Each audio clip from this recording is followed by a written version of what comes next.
Hey guys, so today, for my first real video in a very long time, I decided to read this book, Invasion of the Overworld by Mark Cheverton. It's a Minecraft fan novel that's the first in a trilogy of books, also written by him. I read these books when I was a very young child. I enjoyed them a lot, and I hope you all enjoy them too.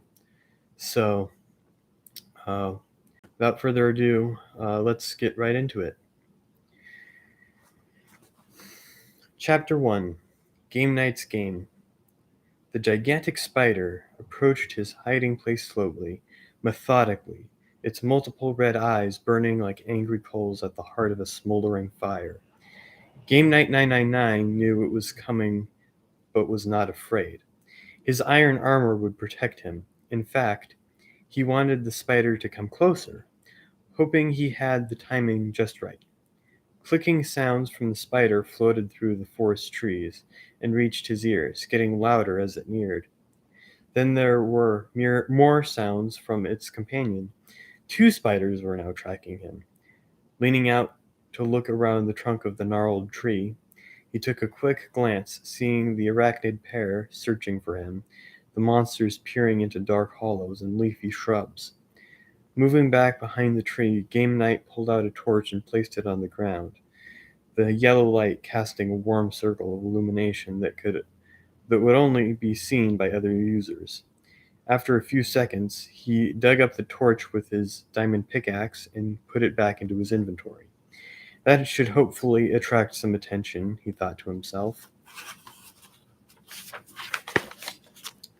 Drawing his sword, Game Night started to run out into the open. The two spiders, upon seeing him, gave chase, and now the sound of a dim-witted zombie added to the voices of pursuit. Sprinting as fast as he could, Game Night ran around trees and over hills, making sure that his angry friends were still close behind, the hounds still chasing the fox. Then he saw his prey in the distance. Two of his own teammates were closing in on his position. Game Night smiled in anticipation. "Hey, Dreadlord24, Sal's, I'm over here," Game Night typed into chat, his message broadcast to everyone on the server. "I need help." "We're coming," typed Dreadlord. Game Night looked back and slowed, letting the monsters close the distance a little, the chatter from spiders getting louder. Looking ahead, he could see that his teammates were right where he wanted them to be. "Stay there, I'll come to you," Game Night typed. Continuing onward, he headed for the two unsuspecting saviors, sprinting in a wide zigzag pattern to give the zombie a chance to catch up. He needed all three of the monsters together for this troll to work. Once the zombie and spiders had caught up, Game Night ran towards his companions. They were standing atop a hill devoid of trees, with the thick forest surrounding them on all sides. It kind of reminded him of his teacher, Mr. Jameson, his bald head poking out from a ring of hair at the sides. Moan, click, click, click. The monsters were getting a little too close. He had to pay attention or he'd spoil this troll. Focusing on the here and now, he sprinted up the hill, drawing the monsters with him, their hunger for destruction keeping them following obediently. Cresting the hill, Game Night met his two teammates at the top and then kept running, the ravenous beasts still in tow. "Game Night, where are you going?" Sal's asked, confusion clearly voiced in his message. "I thought you needed help." "I was wrong," typed Game Night. "It was you who needed help." Just then, the monsters burst out of the trees and reached the top of the hill, instantly falling on the two players. The spiders both attacked Dreadlord while the zombie slashed out at Sal's. These two players were relative noobs, with only leather armor and stone weapons, their lack of experience and foolish trust in Game Night 999 leading to their downfall. Black furry spider legs slashed out at Dreadlord, quickly shredding his armor, their clicking getting louder as they attacked. It almost sounded as if the creatures were excited at this thought of a kill. At the same time, the green arms of the zombie struck out at Saul's, hammering him with the devastating blows. Dreadlord's armor failed first, followed by his HP, dropping quickly to 0. Then he disappeared with a pop, his inventory left to bob and float above the ground. Their need for destruction had not sated. The spiders then turned their burning eyes onto Saul's. Still battling with the zombie, he never saw the spiders jump on him from behind. His HP went to zero quickly. Game Night stopped to watch the battle, laughing behind his computer screen, a feeling of malicious satisfaction flowing over him. He loved trolling people, even his own teammates. You suck, Game Night, Dreadlord typed from jail, the respawn point after your character died in this game of Team PvP. Yeah, thanks a lot, Sauls added. Lol, Game Night replied, then turned and headed back into the heart of the battle. Minecraft was probably his favorite thing to do. He spent hours down in his basement playing the game, increasing his inventory and prestige on various multiplayer servers, usually at the expense of others. Game Night was 12 years old and not very big for his age, but in Minecraft that didn't matter. All that did were armor, weapons, and a ruthless strategy that included sacrificing others to achieve his own aims. Thinking about these two idiots he had just trolled and the countless others he had done the same to in the past, Game Night 999 smiled. Putting his attention back to the current game, he moved his character back into the fray, looking for more victims. He didn't care which team they were on. There were still more tricks to play on the other players, and nobody was as good at it as him. He still had one great trick to play on all the users on the server, something that would make people remember the name Game Night 999. Running to the top of a small hill, he could see players in the distance hacking away at each other, their usernames glowing white above their square, blocky heads. They were fighting near what looked like a lava river that had an intricately curved stone bridge spanning the molten canal, a work of art that must have taken someone hours to construct. The bridge led to a tall round tower built out of mossy cobblestone and gray stone blocks, the magnificent circular structure stretching up high into the air.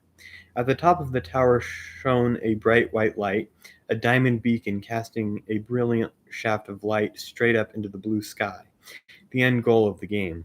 Atop the tower sat a block of white wall, the finish line for the game. Whichever team climbed the tower first and took the fuzzy white block was the winner. From his view, Game Night could see the players fighting at the end of the bridge, trying to gain control and cross over the lava to get to the tower. Both teams were evenly matched, with no players able to disengage from battle to cross the bridge.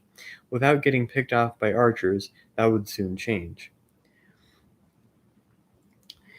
Moving to a corpse of trees that stood near the battlefield, Game Night put away his sword and drew his bow. It shimmered in iridescent blue. The Punch 2, Power 4, and Infinity enchantments made it the envy of many players. Scanning the area quickly to make sure there were no mobs nearby, he built a series of blocks beneath him, jumping upward as he placed each stone, raising himself up into the leafy canopy of the nearby trees. This would give him an excellent vantage point from which to fire his bow while still being able to crouch and hide behind the green, blocky tree limbs. Drawing an arrow back, he let it fly towards one of the opposition, someone named Chimney Slip. The arrow streaked away and sailed through the air in a gentle curving arc, hitting him squarely in the back, his character flashing red, signifying the hit. Firing 3 more arrows, one after another, the deadly rain fell down on Chimney Slip, annihilating his armor and leaving his dark skin exposed. Firing one last arrow, Game Night killed his prey with a chuckle, then fired indiscriminately into a group of players, not caring whom he hit. Arrow after arrow streaked away from his bow, the string humming with each shot. Game Night continued to pump the projectiles into the cluster of players, bringing down more and more of them. "Who's firing those arrows?" a user named Cooter typed. Game Night laughed and fired more arrows, crouching down between volleys so that he would not be seen, then popped up again and fired more lethal shafts, the letter of his name disappearing with every crouch. "Watch who you're shooting at," King_Creeper_Killer typed in the chat. "This is supposed to be a team game." "Yeah," added Duncan, whatever that is. "Try being a team player and not a butthead." Whatever, Game Night thought to himself. His arrows had thinned out the crowd so that there were only a few players on each team remaining. But many more complaints were coming from the jail, his name being cursed now by the players. Pulling out his pick, he dug the blocks out from under him. In seconds, he was at ground level again, sword drawn and on the run. Using the terrain to hide his approach, Game Knight closed the distance to the other players. As he neared, he could see that there were only 3 players on each team, really 4 on theirs, but Game Knight didn't consider himself on anyone's side, other than his own. The 6 players were fighting hand to hand with iron swords and iron armor, diamond being too rare on the server to attain. Well, unless you cheated like Game Knight did, using an X-ray mod, he'd been able to find diamonds relatively quickly and craft them into a complete set of armor and sword. Now it was time to reveal himself.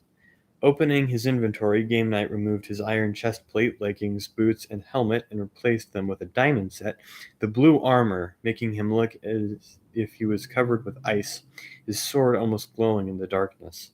A hissing, clicking sound made him spin quickly. A spider had snuck up on him and was attacking, striking his diamond armor. He took a hit, but it barely registered against his nearly impenetrable shell. "You want some of this?" Game Knight said aloud to no one, his basement empty. "Come on, let's dance." Swinging his mighty sword, Game Knight killed the spider with just 2 hits. Turning to re-engage with the other combatants, he heard a grunting, moaning sound. Zombies. Spinning around, Game Knight saw about half a dozen zombies coming out of the forest, followed by a cluster of spiders, all closing on his position. With dusk coming, it was quickly becoming monster time. "You want to dance too?"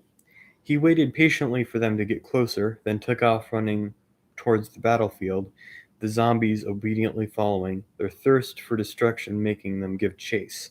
The other players were shocked to see a diamond clad player emerge from the shadows and actually stopped fighting for a moment. One of them, the team captain named In the Little Bush, saw his name hovering over the diamond helmeted head. "Game Night, come help us," In the Little Bush typed. "We can win this." "Hey, how did you get all that diamond?" complained the opposition's captain, Warmacan. "That's cheating. Hey, admin, Game Night cheated. Ban him." "Quit your crying," Game Night typed quickly. "I've brought you all a present." Just as he emerged from the shadows, the mob of zombies and spiders, and now skeletons as well, flowed out of the darkness and fell onto the players, the sun having dipped below the horizon, allowing monsters to keep from bursting into flames. "LOL," Game Night typed, then added, smiley face. Running through the confused players, he headed straight for the stone bridge that spanned the river of lava. "Go, Game Night, get the wool," Phaser_98 typed. "We're gonna win." "That's what you think," Game Night thought. Weaving between users and monsters, Game Night sprinted through the battlefield. The players were so busy fighting monsters and each other that none of them tried to stop him. "Get him," Zeppelin 4 typed as the diamond-clad warrior streaked by. Slashing out one of the opposition as he passed, Game Knight reached the bridge. Stopping for a moment to admire the incredible construction, he could appreciate the amount of time it must have taken to build the beautiful structure. He chuckled to himself as he stopped and placed a string of TNT blocks across the curving overpass. Satisfied with the placement of the explosives, he then placed a redstone torch near the last block. Backing away quickly, he watched as the redstone torch caused the TNT block to blink. The detonation process started. Then they exploded, first one block detonating, and then the next, and the next, as the chain reaction ate away at the colossal bridge, turning it from a work of art into a pile of rubble. Cobblestone blocks flying in all directions. The passageway over the lava river was now completely destroyed. Looking back across the molten canal, Game Night did a silly dance, mocking the other players. "Quick, get the wool so that we can win," typed Phaser98. "That's not fair, he cheated," typed Warmacan. "Yeah, he should be banned," Zeppelin 4 added. "Just get the block so that we can win," King Creep Killer added. Sprinting up the circular tower, Game Night ascended to the top in seconds. He moved close to the edge and peered down at the losers below. Hurry up, get the block so that we can win, one of them typed. You mean this block? Game Night typed. Moving right next to the white wall, he just stood there and looked at it. You want me to get this block right here? Game Night mocked. This white wall right here in front of me? Yes, just get it, typed Phaser 98, now getting frustrated. I don't think so, Game Night typed as he planted blocks of TNT around the white wall, stringing them together with redstone dust and finishing it off by planting a redstone torch. As the TNT started to blink, he disconnected from the server, disappearing from their screens and leaving the combatants standing there with foolish looks on their faces. He hoped the players were now yelling at their computer screens in frustration. Now, nobody could win. He'd trolled the game and won, in his view anyway.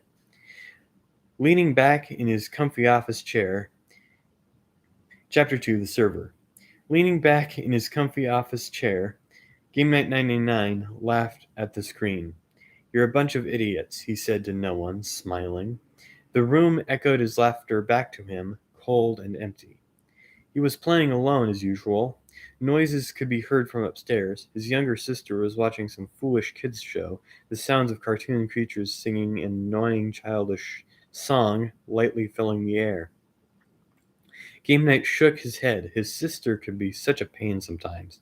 Quiet down up there, he yelled, the volume of her cartoon only getting louder in response. Game Night growled a curse under his breath and focused back on his computer game. Next to the screen, he saw the birthday card she'd made for him last week. It was a childishly hand-drawn picture of him holding his sister's hand as they walked across pink rolling fields, gigantic purple and blue flowers dotting the land. She'd spent hours on it, working in complete secrecy up in her room. The smile on her face when she'd given it to him had been incredible, lighting up the room. He smiled. She wasn't a bad sister, just annoying sometimes. The volume on the TV upstairs went down a bit, likely due to a closed door. Thanks, he yelled without taking his eyes off the computer, off Minecraft. He loved this game, loved pranking people. Trolling, as it was called in Minecraft, using his expertise to mess with them in multiplayer, killing them and taking their stuff. Today was a great troll, ending the biggest team PvP game ever to be played on Minecraft in a draw.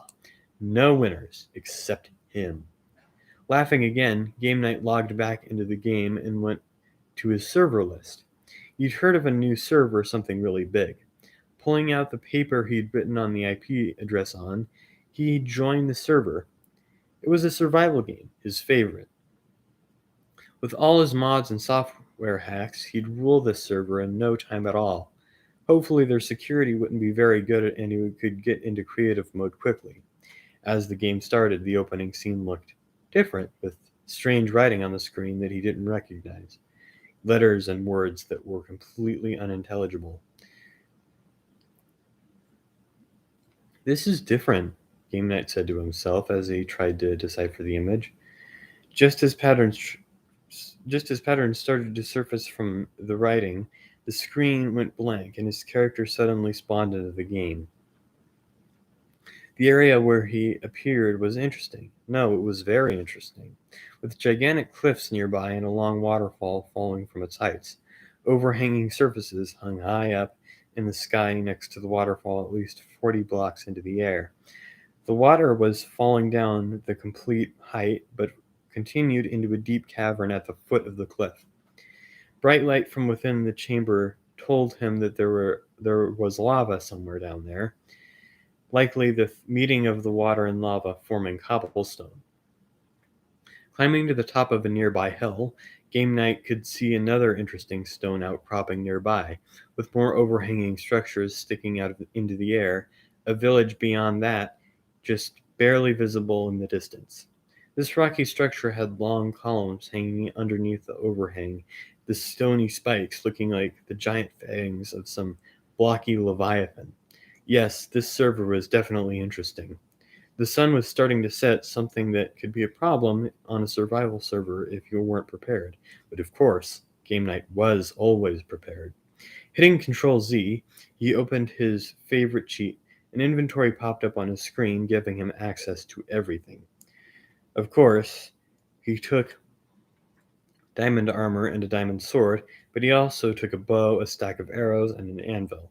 Placing the anvil on the ground, he enchanted his bow with Punch 2, Power 3, and Infinity. Not as good as his last bow, but still respectable with the Punch 2 acting like knockback for a sword, and of course the Infinity giving him infinite arrows.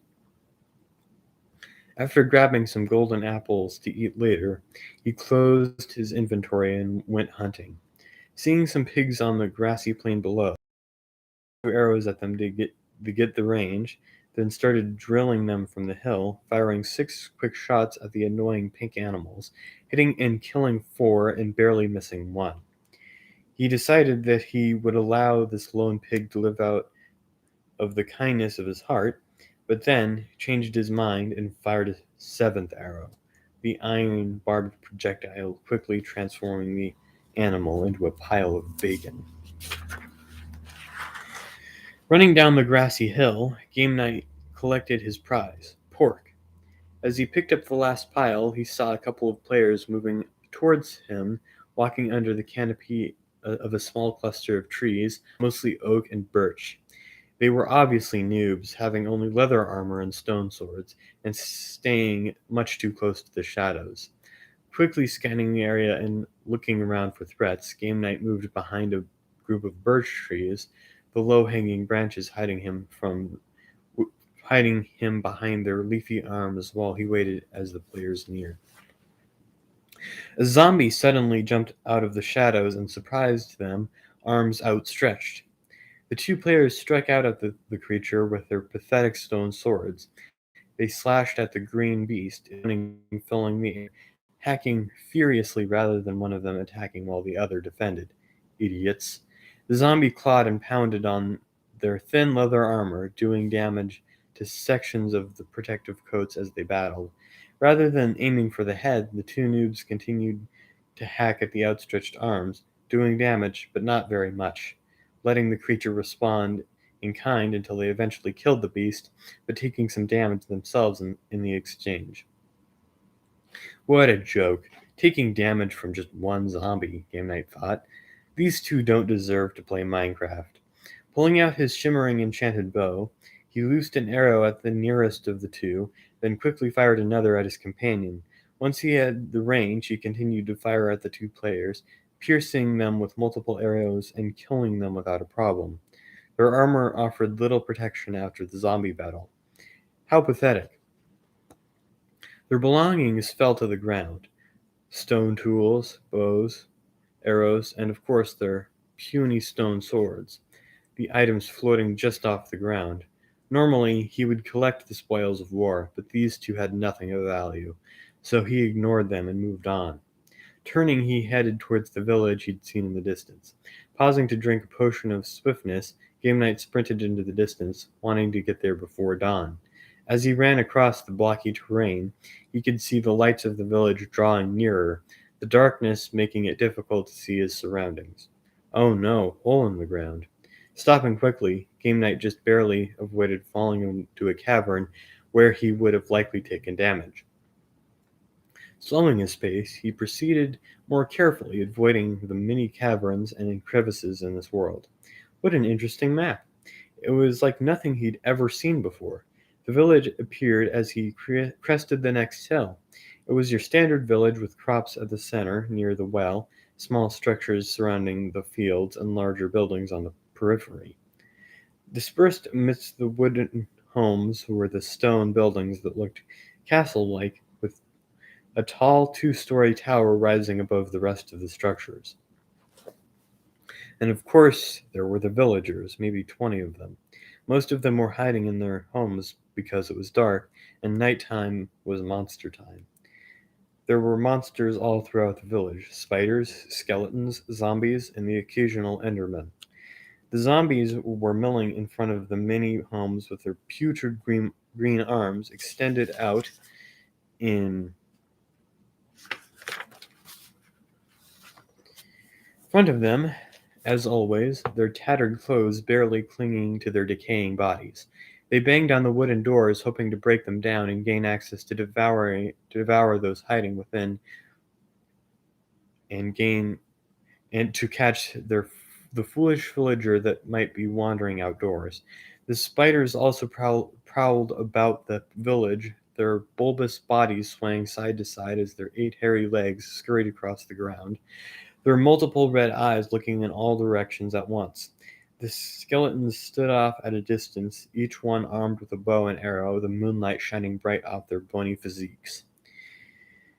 But the worst of all the monsters were the Endermen. Those tall, dark, lanky creatures were the stuff of nightmares.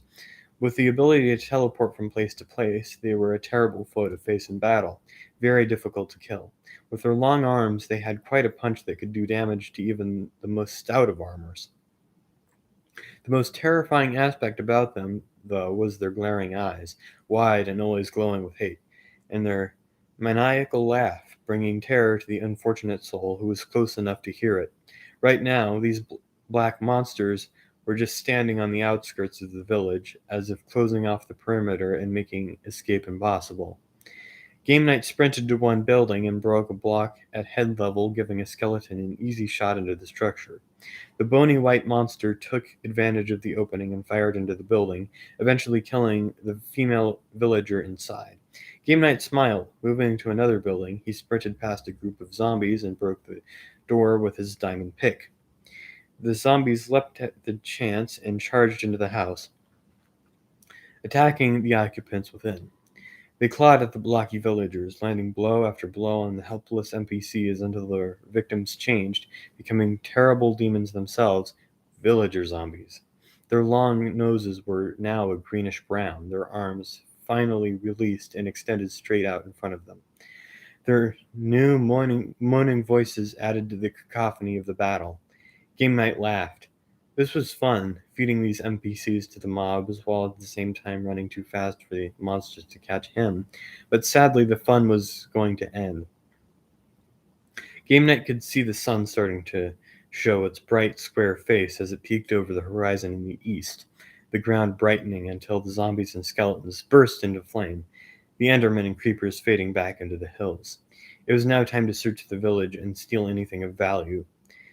Moving from building to building, he searched for chests and treasures, pushing past the dim-witted villagers that seemed everywhere, their arms permanently folded across their chests. He found some iron in the blacksmith's shop, as well as a loaf of bread, but little else. This village sucks, he thought to himself. Moving next to the castle-like structure at the center of the village, Game Night found an empty chest and left his enchanted bow in case he needed it again later. Then he left the house and went back to the spawn location, the waterfall and cliff.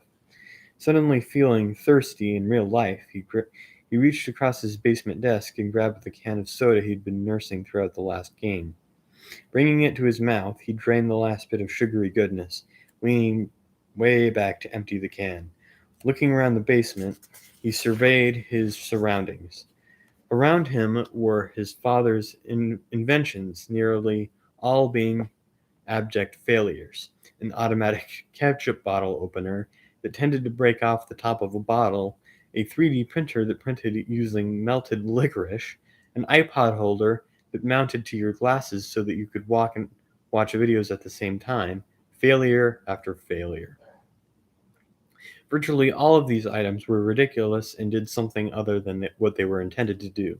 However, his latest creation, the 3D Digitizer Ray, a device that could take a 3D image of a real thing and pull it into whatever computer software you had running it at the time, seemed to actually hold some promise.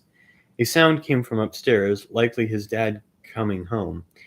He was playing on his father's computer, the one hooked up to the digitizer, and he knew he wasn't supposed to be on it. It had an awesome video accelerator on it, lots of RAM, and multiple CPUs, making Minecraft look really cool and run really fast, but he had to get off it before he got caught. As he cleaned up the desk, Game Night tossed the empty soda can towards the trash, but completely missed. He didn't care. Someone else would pick it up. The can bounced off the rim, and the trash can, with a ringing thud, ricocheted off the wall, and then hit a screwdriver that was hanging off the edge of his father's workbench. Tipping as if in slow motion, the screwdriver slowly leaned over the edge of the table and toppled to the floor, landing on the control electronics to his father's digitizer. A bright yellow spark jumped out of the rat's nest of wires and electrical components, the smell of burned insulation filling the air. More sparks jumped up into the air, making the basement lights dim just a little as the digitizer powered up. It all seemed to happen in slow motion. The can flying through the air and the screwdriver falling onto the electronics. The entire sequence played through his mind like a bad YouTube video. I hope I didn't break anything, Game Night thought to himself. But just as he was about to get up and check the electronics, a low hum started to fill the air. Something like an approaching swarm of angry bees. The ray gun looking digitizer starting to look yellow. Before Game Night 99 could get up and turn it off, a sparkling white beam of light burst from it and struck him in the chest. Tingling sensations swept across his body, making him feel burning hot and chillingly cold at the same time. Then things started to spin around as if the rest of the room was caught up in a tornado, and Game Night stood stationary in its eye. Bright white light enveloped him as the room spun, the radiance searing his eyes and making his skin tingle. At first, it felt like the blinding light was filling every aspect of his mind with its blazing fury, but then it started to pull at him, drawing him into its source like a drain pulling water into its shadowy pipes. Game Night felt as if he was being wrenched from his body and drawn somewhere through the light, his very being pulled from the physical world somehow. And then things went dark when Game Night 999 slowly fading into unconsciousness. But just as the conscious world was leaving him, he swore that he could hear animals. Chickens, cows, and pigs. Oh my.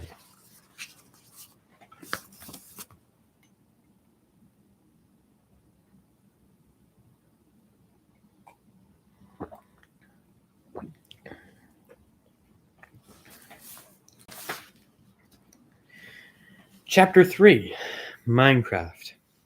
Game Night slowly awoke. His mind felt foggy, as if reality had merged itself with his fading dream. Opening one eye and then the other, he was greeted by a bright sun and a brilliant blue sky, strange clouds drifting across it. But how could that be? He was in his basement, or thought he was. Maybe his parents had found him and had taken him to the hospital.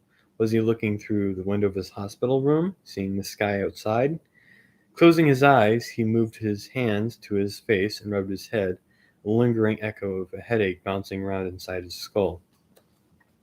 His hands felt funny on his face, blocky and rough. What was going on? Slowly opening his eyes again, he surveyed his surroundings. The earth around him was green, with fields of grass slowly waving in the breeze. The aroma was rich with life, the fresh soil under him, and the strong smell of flourishing plants, flowers, and grass, growing wild, strange, blocky trees in the distance. A cow walked up behind him and mooed. Standing quickly, Game Night spun and faced the animal. Its blocky head was the height of his chest, and it nuzzled against him, mooing again. Pushing the cow away, he looked around again. There was a forest nearby with blocky trees that he knew all too well. Behind him was a tall waterfall that flowed from a high overhang that looked oddly familiar. A deep hole sat at its base, into which the water spilled. Nearby was a tall grassy hill with square blocks of stone exposed here and there. It can't be, he thought. Quickly, Game Night climbed the hill to get a better look around. He could see a forest in the distance to the east. The square foliage spaced far apart at first, the green grass showing through the canopy. But then the forest grew denser until the branches and leafy blocks nearly touched, crowding together as if for protection from some giant predator. It's not possible. To the south, he could see a snow biome spreading out to cover the plains behind the waterfall and tall outer cropping. The white snow was bright, and in contrast to the lush green of the grassy plains, the snow looking like the white frosting on his recent birthday cake. Is it? He thought, panic starting to gnaw at the edges of his mind. Northward, Game Night could see another strange tall mountain, a horizontal outcropping sticking out from the top and hanging out over open air, long columns of stone hanging down from the roof.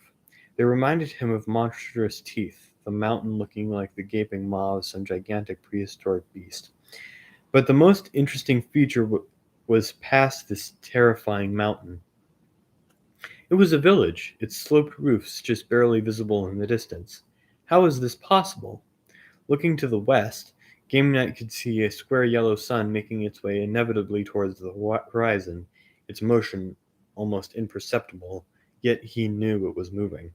Looking up, he could see the clouds slowly flowing across the sky, all of the blocky puffs of moisture moving at the same speed, all in the same direction, east to west. Is it true? He was inside Minecraft. But how is this possible?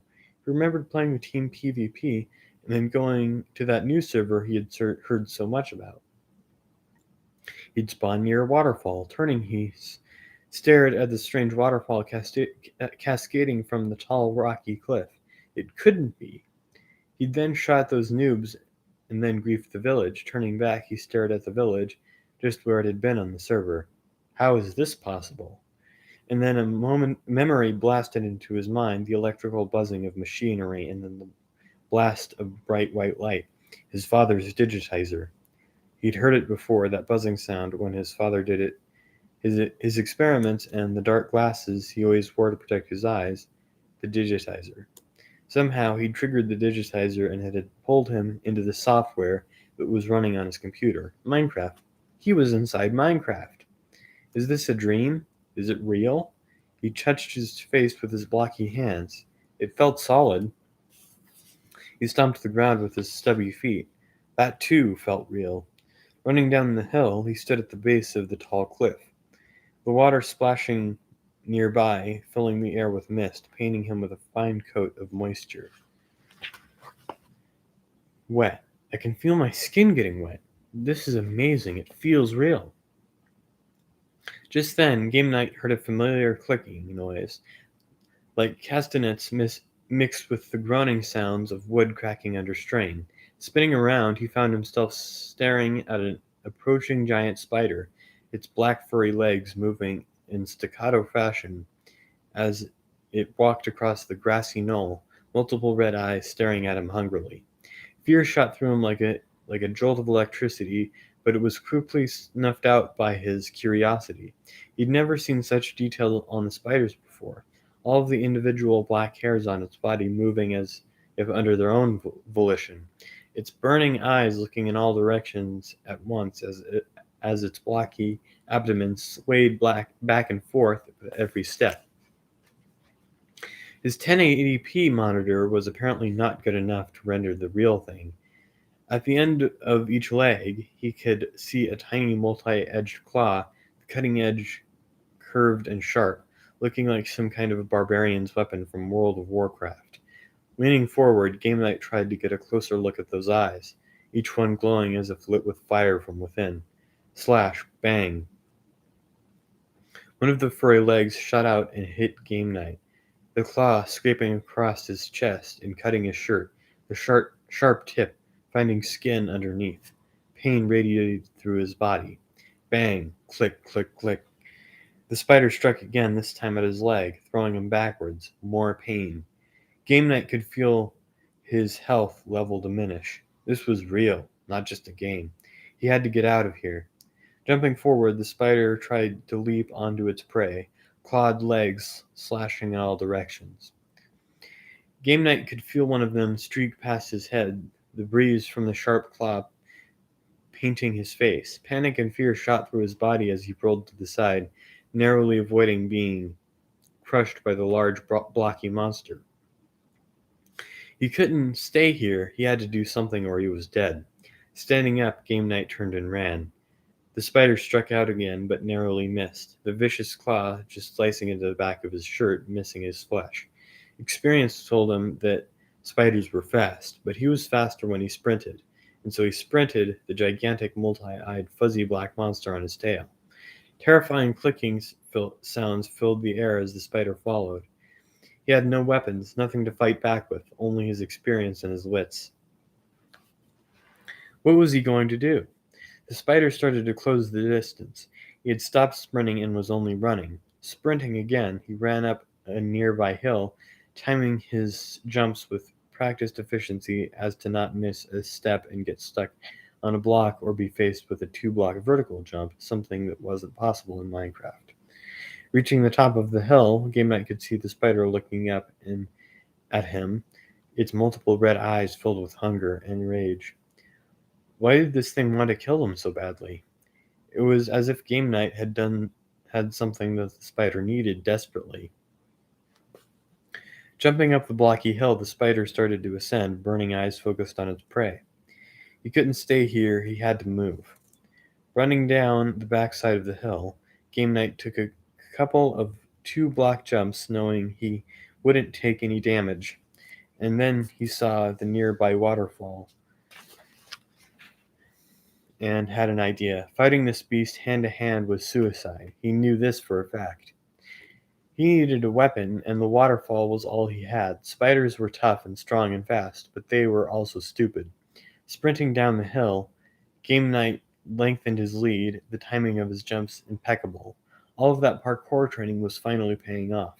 Running around the opening in the ground into which the waterfall flowed, Game Knight waited a brief instant to make sure the spider still saw him. Then he ran around the column of falling water and just stood there, waiting. Pain and terror filled his mind with a desire to run, but his experience in Minecraft forced his feet to stay still. This was his only chance for survival. "Hey, come and get me, you furry freak," Game Knight yelled. The spider heard those words and charged straight towards him, the black furry legs moving in a flurry of motion. The clicking sounds of the spider became louder as the monster closed in on its prey, its eyes now burning bright as if lit from behind by angry little lasers. It leapt the last few blocks, hoping to land on Game Knight, but to its dismay, it fell into the waterfall. The spider was quickly trapped in its turbulence. As it struggled to keep its head above water, Game Knight struck at it with his bare fists, landing blow after blow on the spider, seeing the beast flash red when he struck home. If he had hit it enough times, he could kill it, but he had to be fast before it found purchase on the rocky ledge and climbed out of the pool of flowing water. Fortunately, the spider lost the battle against the strong current and was pushed down into the huge cavern below. Falling with the flowing water, it fell into the underground chamber, becoming trapped in the pool below, the force of the waterfall keeping its head submerged. As the beast starved for air, its body flashed red again and again and again until all of its HP was gone, the creature disappearing noiselessly, leaving behind a small curly piece of web and 3 glowing balls of XP. Shaking with fear, Game Knight looked down at the floating balls of XP. He wanted those glowing spheres, knowing that XP from fallen combatants could increase a player's strength and let him enchant weapons to higher levels, but it would be too dangerous to go down into the cavern. Not now, he thought, but maybe later when he was prepared. Still shaking, he surveyed his surroundings. Are there any more monsters about? Am I going to be attacked again? Quickly scanning the area, he saw that he was alone for now. Looking down at his arms for wounds, he saw that he was okay, his HP slowly increasing again. So this was real, for him, anyway. The terror real and the pain certainly real. Then he needed to think and not act like a noob. What did he need? Food, weapons, and shelter. The latter first. Studying the terrain with an experienced eye, Game Knight looked for a good place to build a hidey hole, and he found it right away. At the base of the nearby cliff, he could see a narrow opening. Running quickly up the blocks of soil and stone, he found a shadowy fissure that led to a small cave only 3 blocks deep and 2 high. He could close this up easily enough and hide here. This would be his new home.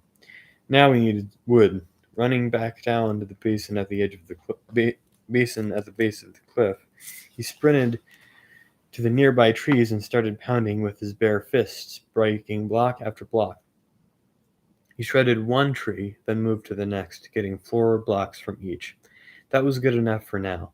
Looking to the west, Game Night could see the square face of the sun starting to kiss the horizon, the sky changing from a deep blue to a warm red. It was almost sundown, and everyone knew that you didn't want to be out after dark. Being out in the open at night meant death. Sprinting back to his hidey hole, he quickly dug up 2 blocks of dirt, ready to use them to seal himself in for the night. But as he waited for darkness to come, he pulled his blocks of wood from his inventory and crafted them into wooden planks. Game Night wasn't really sure how he was doing this. He was just imagining the screen on his computer and doing what he'd done a million times before. Putting the planks into his inventory, he then created a crafting bench with 4 pieces, and then it was done. Placing the crafting bench in the corner, Game Knight quickly crafted wooden sticks, then a wooden sword, a shovel, and 2 wooden picks. Okay, now he was ready. The terrain outside his hideout quickly changed from a green, nature-filled slice of beauty to a dangerous, shadowy terrain as the sun finished setting. It was night. The sounds of zombies could be heard in the distance, their moaning wails filling the air with dread. Moving quickly to the opening, Game Night placed the 2 blocks of dirt, shutting out the monsters and plunging himself into darkness. But now at least he had some weapons and tools, though they were a poor excuse for what he was used to.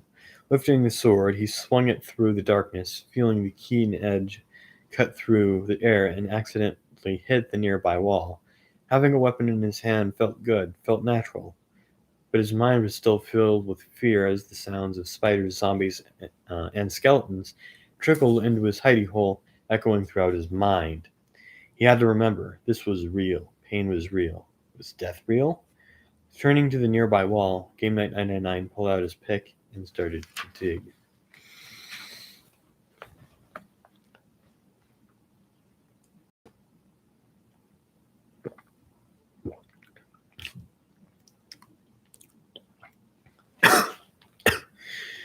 Chapter 4 Hidey Hole. In the darkness, Game Night dug, breaking blocks of dirt with his shovel, the wooden blade easily piercing the earthen cubes while dust filled the chamber. Coughing, he continued to dig, knowing that he had to find resources, stone, coal, and iron soon, or he wouldn't survive long. Driving his shovel harder, he continued to excavate, opening up his little earthen home even more, the darkness wrapping around him like a cloak, the unknown in the shadows stabbing his soul with the icicles of fear. Doing things in total darkness was never a good idea in Minecraft. Suddenly his progress was slowed. He had hit stone. Switching to the pick, he had continued to dig, breaking one stone block, then another and another. Hammering through the rock, Game Night collected 8 more blocks until his wooden pick gave out, bursting in a shower of splinters. Switching to his second pick, he kept digging, breaking 2 more blocks of stone. Then, after breaking a third, illumination suddenly filled his hidey hole, fear filling his mind. Light from something underground was never a good thing. Stopping, he moved slowly away from the shining hole, backing into the shadows that were no longer completely dark, and drew his sword. He might have punched through to a cavern or an abandoned mine. Maybe it was a dungeon. No, not this close to the surface. Well, it didn't matter what it was. He had to investigate and be ready. Moving slowly towards the light, Game Night 999 peered through the opening, ready to dart back into the shadows of his hidey hole, out of reach of any monsters. He could see a small cave no more than 3 blocks wide by 4 deep, the cramped space completely lit.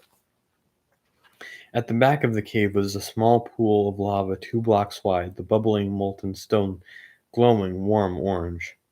This was the source of light, not torches from a mine or dungeon, but lava, precious and dangerous lava. Looking into the corners, he couldn't see any monsters within the cave. The stone chamber was silent. Drawing his pick again, he excavated the opening, giving him full access. Now his hidey hole was fully lit and he could see the interior. There was nothing of value here, no coal, no iron. He'd just have to tunnel much deeper than this. But there was something he needed: stone, lots of stone. Moving back to his crafting bench, Game Night crafted some tools: a sword, a shovel, and 3 picks. He'd need those to find iron. With his stone tools in his inventory, he turned back and faced the pool of lava, curious why it would be here, but was certainly glad for the light. Turning to the right, he started digging down, making steps that descended into the flesh of this Minecraft world, looking for iron. He'd need better weapons and armor if he was going to survive long enough to figure out what was going on. I wonder how long I'm going to be trapped inside this game, Game Night said to no one, just thinking out loud. Maybe at dawn I'll get kicked from the server for some reason. He didn't really believe that, but he could hope. As he dug, he could feel himself get hungrier, his stomach not grumbling, but feeling emptier somehow, his hunger level lowering. He needed food soon, or he'd start losing HP. Remembering what he felt like with the spider, he knew it was something that he definitely wanted to avoid, but first came the iron. Continuing to dig, he tore at the stone in front of him and, with reckless abandon, his pick a blur as he deepened the stairway that plunged downward into the unknown depths. As he got into a rhythm, dig, remove blocks, a song seemed to spring into his mind. Something from a Minecraft video he couldn't quite remember. I'm a dwarf and I'm digging a hole, diggy diggy hole, diggy diggy hole. He tried to shake the song from his head, but it stayed there, repeating itself over and over again. Hammering along with its melody, he continued to dig, driving his pick harder and harder. Without any torches, his tunnel quickly grew dark. Eventually, he'd have to stop, the threat of falling into a hole or chamber becoming too great. Slowing his pace, he dug carefully, watching that the newly freed blocks were still floating in front of him and not falling down into some dark hole as he moved forward. Then suddenly, he was through to another chamber. Light filtered into his stairway and lit the dark recesses of his tunnel with precious illumination, the sound of falling water filling the air. Drawing his new stone sword, Game Night moved cautiously into this cavern. He could see water rushing into a pool at one end, the waterfall streaming through a large jagged hole in the cavern's ceiling. Stepping into the space, he scanned the area looking for threats. No zombies or skeletons, for now. On one wall he could see coal, the dark circles standing out against the sides of the gray blocks. There were at least 9 blocks of the precious resource visible, likely more hiding behind. Turning to the left, a small group of iron blocks caught his attention. Iron! He needed that. Lots of that. Iron meant armor and better weapons, but first, the coal. Scanning the chamber again for threats, he quickly mined the coal, his stone pick biting hungrily through the dark mineral. The small black clumps piled up at his feet, and then were sucked into his inventory somehow. The iron was more stubborn, of course, the yellow-gray stone not wanting to give up its precious resource so easily. This was to be expected. Looking about the cavern, he saw 3 small glowing balls of light floating off the ground near the pool at the waterfall's feet, a spool of spider's web hovering nearby. Moving to the water, he stood near the glowing balls of XP. When he was close enough, the spheres moved to him on their own, somehow growing invisible legs and rushing toward him, then disappeared, making him feel a little stronger but still hungry. Looking up at where the water entered the cavern, Game Night could see the blue sky. Nighttime was over. That meant it was safe to go outside. Sprinting back to the tunnel he'd just dug, he ran up the steps and then sealed the tunnel with blocks of dirt. He didn't want any zombies coming in through the back door when he was gone. Moving to his crafting bench, Game Night made a furnace and placed it next to the bench, then placed some of the tiny clumps of coal into the furnace, orange flames appearing at the base, licking up the sides and adding more light to his hidey hole. He then placed the blocks of iron ore into the furnace. As he waited, Game Night crafted torches, using enough of the coal for 24 torches. Game using enough of the coal for 24 burning sticks in total. It would have it would have to be one to use up all his coal. Going back to the furnace, he found that the iron ore was done, the blocky stone now converted into dull gray ingots. Using the newly smelted material, Game Night crafted himself a new iron sword. Now he was ready to go outside. Breaking down the blocks of dirt that he'd used to seal himself in, Game Night moved out of his hidey hole and started to hunt. Running to the top of the nearby hill, he surveyed the area. Sheep were, of course, nearby, annoying sheep. Why could why couldn't he eat sheep? He never did understand that. Ignoring the fluffy creatures, he scanned his surroundings. Rolling hills stretched out in all directions, with bright green grass gently swaying in the breeze. Colorful flowers sprinkled across its surface. Clusters of trees dotted the landscape, oaks and birches standing tall like sentinels watching over the inhabitants. The snow-capped spruces in the distance extended upward and crowded together in the taiga biome, their dark green branches sharply contrasting the white frosting on their limbs. And then Game Night found what he was looking for: cows. They were meandering about on the grassy plains, their spotted black and white fur blending in with the shadows, making them difficult to see at first. But once he had spotted them, they were easy to find. Intermixed with the herd was a cluster of pigs, the little pink animals looking like candy decorations on the landscape. This was exactly what he needed right now. Running down the hill, Game Night 999 headed towards the castle, iron sword drawn. Driven by his hunger, he crossed the grassy plains in an instant. As he neared, a curious pig waddled a bit closer. "Here, piggy, piggy," he said to the animal, approaching slowly. When he was close enough, Game Night struck hard and fast, ready for the desperate dash the animal would make. Slash, squeal, squeal. Run, run, run. Slash, slash, squeal. Pork chops. He'd killed the pig and now had pork, but he couldn't believe how terrible it sounded. Pigs always squealed when you hit them, but hearing it from the computer was completely different than standing right in front of them. The sound the pig had made was one of terrible anguish and pain. Its screams filled the air with and knowing that its life was about to end. It was horrible. What would happen when it was his turn? Would he feel the same terrible anguish as the pig? Would he die here in Minecraft and just reappear in his basement? Or would he respawn? Or would he really die? A chill ran down his spine, the uncertainty of death wrapping its cold, skeletal hands around his soul. Suddenly, Game Night was scared as these thoughts floated through his mind. Scanning his surroundings, he quickly looked for threats. The thought of suffering the same fate as that innocent pig driving his caution and fear. Then hunger bumbled within him. He had to eat. Continuing on, GameNet 999 looked for more animals. In the old days, well, yesterday, when he wasn't trapped within Minecraft, he used to kill pigs just for fun. He hadn't really cared before if the pigs actually felt anything. It was just a game. But it didn't just feel like a game anymore. It felt like something more real. His hunger dropped another notch. He had to find more food, no matter how terrible it sounded. Sprinting forward, he found cattle lazily walking across the grassy plains, doing whatever cows do, their mooing filling the air. Striking out at them, first one, then another and another, Game Night collected beef, their terrified screams filling his soul with guilt.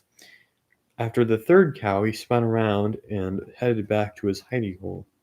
On the way, he came across two chickens that looked like they were hiding behind a corpse of trees and killed them as well. He couldn't remember who used to call them spy chickens, someone on YouTube, maybe Paul Caesar? He wasn't sure, but he found it momentarily amusing for some reason. That was until the chickens started to scream out in pain as his iron sword clove them in two. What a terrible sound. Reaching his hidey hole, Game Night stopped to plant a couple of torches near its opening. It wasn't a good idea to lose the location of your home when out foraging. He'd need to build a tall tower so that he could see it from a distance, but that would be done later. Right now, he needed to eat. Jumping into his hidey hole, he sealed himself in with dirt again. Moving to his furnace, he put all the beef in and let it cook. His hunger dropped another notch. He could feel it, the emptiness within growing, threatening to start taking HP. It wasn't clear how many hunger points he had left. Without a screen, it was difficult to judge, but he knew he was getting hungrier, the emptiness in his stomach starting to hurt.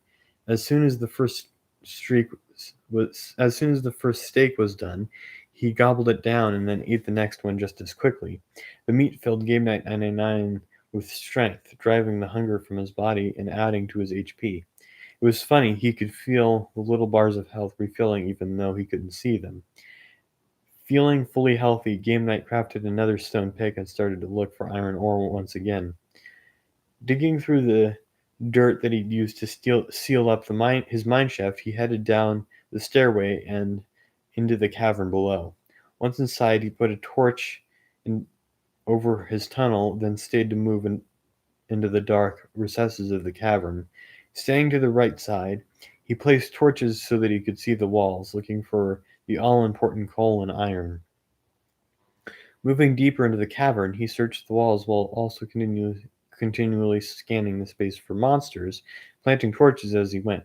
Slow and cautious was the way to go in exploring a new cave or cavern. At these depths, it didn't matter if it was day or not. The monsters would be here, waiting. Moving further into the passageway, he found a few more blocks of both iron ore and coal, but not in any significant numbers. He had to go deeper. Gripping his sword firmly in his hand, Game Night moved cautiously forward, trying to stay in the circle of light from the last torch, then chancing a little darkness before planting the next. The new circle of light always making him feel a little safer. The cavern had an uneven floor made mostly of dirt and stone with the occasional patches of gravel intermixed. At times the floor sloped downward, but then quickly rose up again as the tunnel took its meandering path into the flesh of this world. It was clear that this was a naturally occurring cavern, with few flat surfaces, the walls undulating with the floor in a random manner, but as he explored, the ceiling and walls gradually started to close in, slowly changing the large cavern into a tunnel just 4 blocks tall.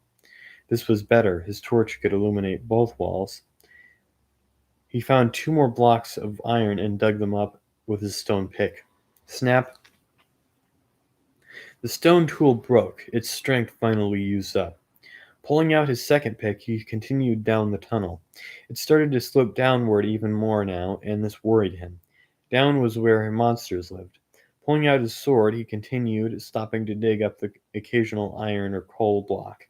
Moving cautiously through the shadowy tunnel, Game Night could hear creatures in the distance, a moaning that sounded like a sorrowful hatred for all living things. Zombies. Planting the torches closer together, he continued on, his sword held at the ready, fear trickling down his spine. He could still remember what it felt like to get hit by the spider, the pain rocketing throughout his body. Keeping his ears trained for their sounds, he continued on.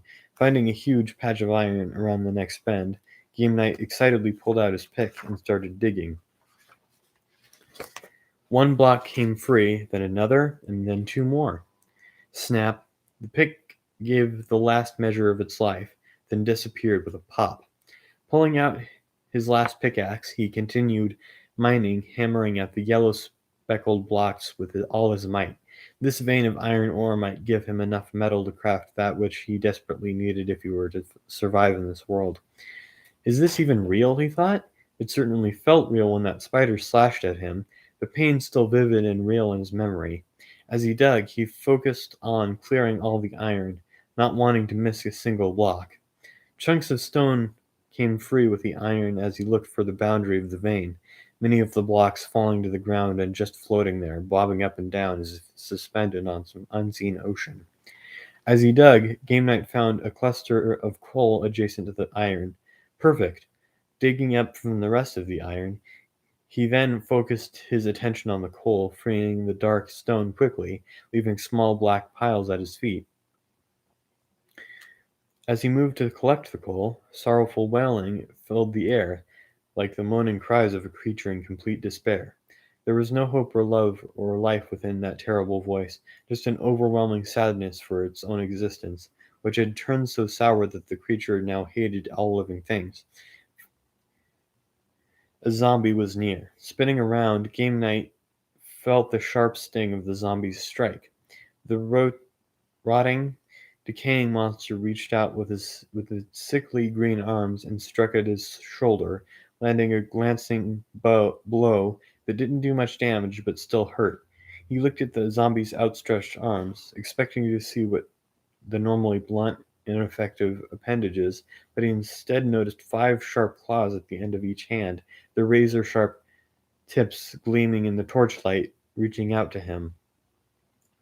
Drawing his sword, Game Knight started to hack away at the monster, driving him backward and out of arm's reach, but as he swung, another zombie came into the battle. This new monster slashed at his exposed flank, causing pain to erupt throughout his body. More angry moans started floating up from deeper within the tunnel, echoing off the walls, making it difficult to tell their number. These two were only the scouts. The sounds of battle were dawning, the rest of the mob near. He couldn't stay here for he couldn't stay here long. It sounded as if there were numerous hungry monsters on their way, and Game Night 999 was on their dinner menu. Focusing on just one of the zombies, Game Night slashed and slashed away at it, ignoring the pain caused by its companion. In a pop of glowing XP balls, the zombie disappeared, a confused look on his face when it realized it was now about to die. Game Knight felt no remorse. Now he focused on the remaining monster, his iron sword driving the monster back. "So you want some?" Game Knight yelled at the monstrosity. "Come on, let's dance!"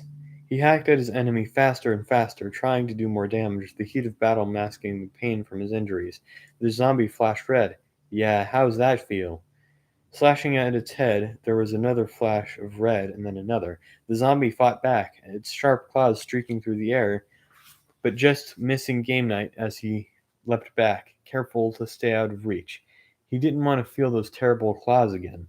Swinging his sword, he drove the creature backwards, not giving it time to strike back, and then pop, more glowing balls of XP littered the ground. He moved quickly to collect his prize, then ran back towards the cavern opening, yearning for the safety of his hidey hole. This time keeping his torches on his left, he easily followed his trail of breadcrumbs back to the large cavern. The zombies staying in the shadowy depths of the tunnel, doing whatever zombies do in the dark. No more monsters came out to challenge him. He was grateful for their cowardice because his left arm throbbed with pain, his health feeling slightly depleted. Clearly he had taken some damage in the battle, adding urgency to his need for armor. He could hear the waterfall up ahead as he ascended, the large cavern that was now bathed in shadow except for the torches, their circles of light pushing back the darkness in spots. It was night, monster hour. Running to the far wall, he ran up the stairway marked with a single torch. Once at the top, he sealed the tunnel with blocks of stone and then breathed a sigh of relief. He was safe in his hole. Pulling out his last piece of beef, he ate it quickly, the nourishment adding it to his HP. The pain from the zombie attacks subsided a bit, but the fear was still echoed with every heartbeat. He needed information. He needed to understand what had happened to him. What was this world all about? It couldn't be a dream. The pain was too vivid, too real. The feeling of terror when facing attacking monsters was too overwhelming. Not like a nightmare, but like something more. The only place he might learn something was that village he'd seen, but in order to get there, he'd have to cross a lot of open land, and it was far away. He might not make it before sundown, and that meant monsters, lots of them. The last 2 zombies had been little trouble, but they'd still done some damage. What would it be like if he had to face 6 of them? And add a few spiders in there as well, and creepers. Creepers. The thought of facing those mottled green walking bombs made Game Night shiver with fear, but he knew he'd have to confront them eventually. There would certainly be more mobs converging on the village, with creepers at the front lines, especially when night fell. He needed to make iron armor, or he'd never survive the injury. Moving Moving to the furnace, he put all of his iron ore inside, 31 in total, and one stack of coal underneath. As the iron ore cooked in the furnace, Game made some more torches. He then used his last stone pick and enlarged his hidey hole, removing blocks of stone and dirt, raising the ceiling and extending the walls. He then jumped up and placed a block of dirt directly beneath him, then repeated the process so that he was standing on 2 blocks. Facing the exterior wall, Game Night dug horizontally, making a hole that went all the way through the wall but was above head height. This would allow sunlight into the cave but would not let any skeletons shoot arrows at him. This way he'd know if it was light outside without digging up his dirt door. If it was still dark, the clicking of spiders, moans of zombies, and bowing and bowings of slimes trickling their way into his hole. The sounds making his spine tingle a little, maybe a lot, with fear. Moving back to the furnace, he found 9 iron ingots. Taking them all, he moved to the crafting bench, placing 8 pieces in the correct pattern. Game Night made a chest plate. Putting it on, he went back to the furnace. 4 more pieces were ready. Taking those and the one he already had, he was able to make an iron helmet. The armor seemed to drive a little bit of the fear away, making him feel safer and stronger, more like Game Night 999. I wish I could see what I looked like, he said, aloud to no one. He had no idea what skin he was using or even what the armor might look like in this high-resolution world of Minecraft. Turning back to the furnace, he found 10 more pieces of iron. Not quite enough. Using 7 of the ingots, he made a pair of iron leggings and put them on, flexing his legs. The metal pants felt unexpectedly flexible, not weighing him down at all. Interesting. Then, going back to the furnace, he grabbed 4 more ingots and crafted iron boots. Now he had a full set of iron. This changed everything. Drawing his sword, he swung at it at imaginary attackers, feeling the weight of the armor on his body, the metal skin feeling tough and resilient, yet at the same time lightweight and completely flexible. Now he was ready to show this server who Game Night 999 really was. Waiting for the remaining pieces to smelt into iron ingots, Game Night wondered how this place worked. Was he running on his father's computer? Or on a server somewhere? What would happen if their computer lost power or froze up? Those thoughts made a shiver run down his spine, goosebumps rippling against the cold iron. Game Night liked to be in control, and this experience on this server was the opposite of that. At school, he was never in control, always hiding in the shadows from the bullies. He was never the biggest boy in his grade, nor the most athletic, nor the smartest. He was just an average kid who wanted to get by without too much hassle. Try to stay invisible, that was his goal in school. But in Minecraft, that was all different. In Minecraft, he was in control. He ruled the other players, griefing them whenever he felt like it, trolling them just for fun. He knew this game better than anyone, well, except maybe for Notch, Minecraft's creator. With the latest mods and the most recent hacks, he could do what he wanted, and it didn't matter how big he was or how fast he was, or in Minecraft, Game Night 999 was in control. Until now, and this did not make him happy.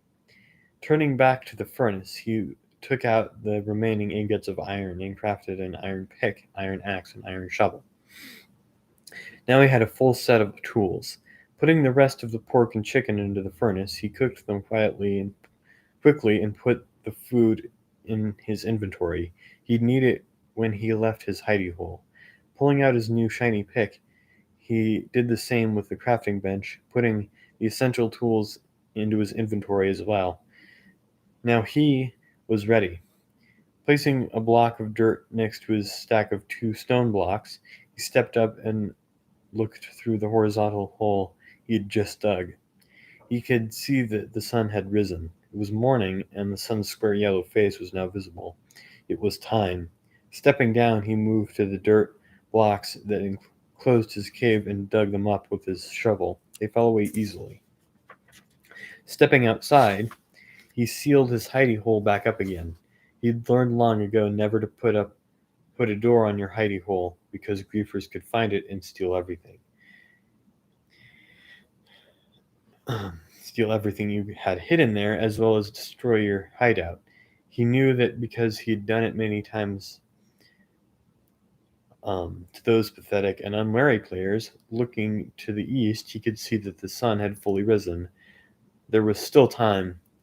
Before setting out for the village, Game Night scaled the small mountain that loomed over his hideout. Leaping quickly the steep slope, he chose a path where he could ascend 1 block at a time.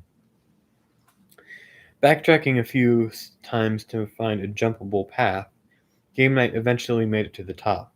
The view was spectacular. The natural landscape of Minecraft now lay before him like a complex quilt of different biomes, their blocky nature evident up close but appearing as smooth features in the distance. Looking up, he could feel the sun traveling on its relentless course towards the horizon. Night would come sooner than he wanted. He had to hurry. Using the dirt blocks that were collected when he'd excavated his hidey hole, Game Night 999 started to build a tower. Not an elaborate structure, just 1 block on top of another going straight up into the sky. After about 10 blocks, he started placing torches on the side of the blocks, leaning out far enough to see the vertical faces. Building another 5 blocks, he did the same, placing torches on all 4 sides of the dirt tower. Lastly, he jumped up and placed a torch on the very top of the structure. He'd learned long ago that it was easy to get lost in Minecraft, and a lit tower was always helpful in finding your way back home. Who knows if he'd actually be coming back? Satisfied that the tower would be visible from a distance, Game Night jumped off.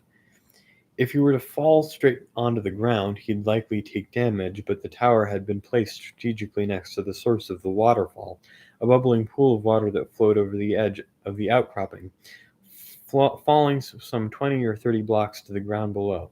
With careful aim, Game Night landed in that bubbling pool, taking no damage. Being in a hurry, he chose to ride the waterfall down to the ground rather than retracing his steps up to the top of the mountain. Leaping into the flow of water, he slowly floated to the base of the cliff, the watery flow momentarily robbing him of air. As he fell, Game Night watched the ground slowly rise up to meet him, the watery ride gentle and smooth. Pushing his way out of the water flow as to avoid being pulled into the underground cavern below, he gracefully landed next to the pool and hit the ground running. Moving to the north, Game Night sprinted for the break in the hills that led out the small basin at the foot of the mighty waterfall. Turning, he looked up. The pillar of dirt shone bright at the top of the mountain, hopefully visible from a great distance. It might attract griefers, but they'd never find his hidey hole unless they had an X-ray mod, and besides, he had all the important things with him: food, weapons, and tools. The rest they could have if it came to that. Turning back to the north, Game Night 999 faced his destination, the distant village. Ahead of him stood the strange, monster-like mountain, its spiky outcropping looking like the ravenous mouth of some great beast. He had to run past this earthly brute to get to the village. It made him shudder. That giant fanged opening seemed to be waiting for him to come near and make a mistake, an error that would cost him pain and death. An icy hand of fear settled its clammy grip on his spine, making him shudder again. He could see a few spiders at the distance and the occasional creeper.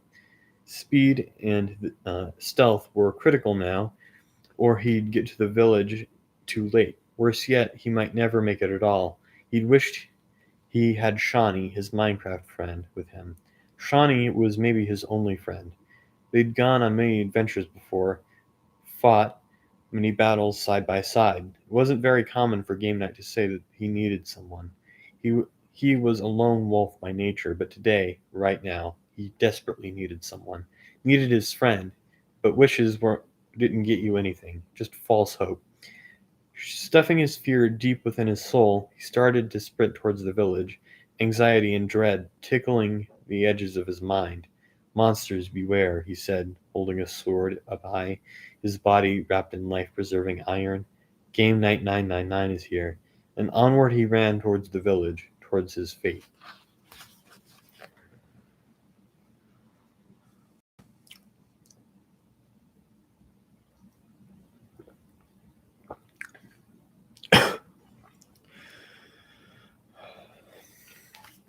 Chapter 5 Battle. The trek into the village was terrifying. It seemed like the mobs were everywhere. Spiders hiding amongst the trees and skeletons huddled together where shadows from the overhead canopy offered some protection from the incendiary sun. Dim-witted zombies milled about in the occasional cavern or crevasse, their moaning filling the air.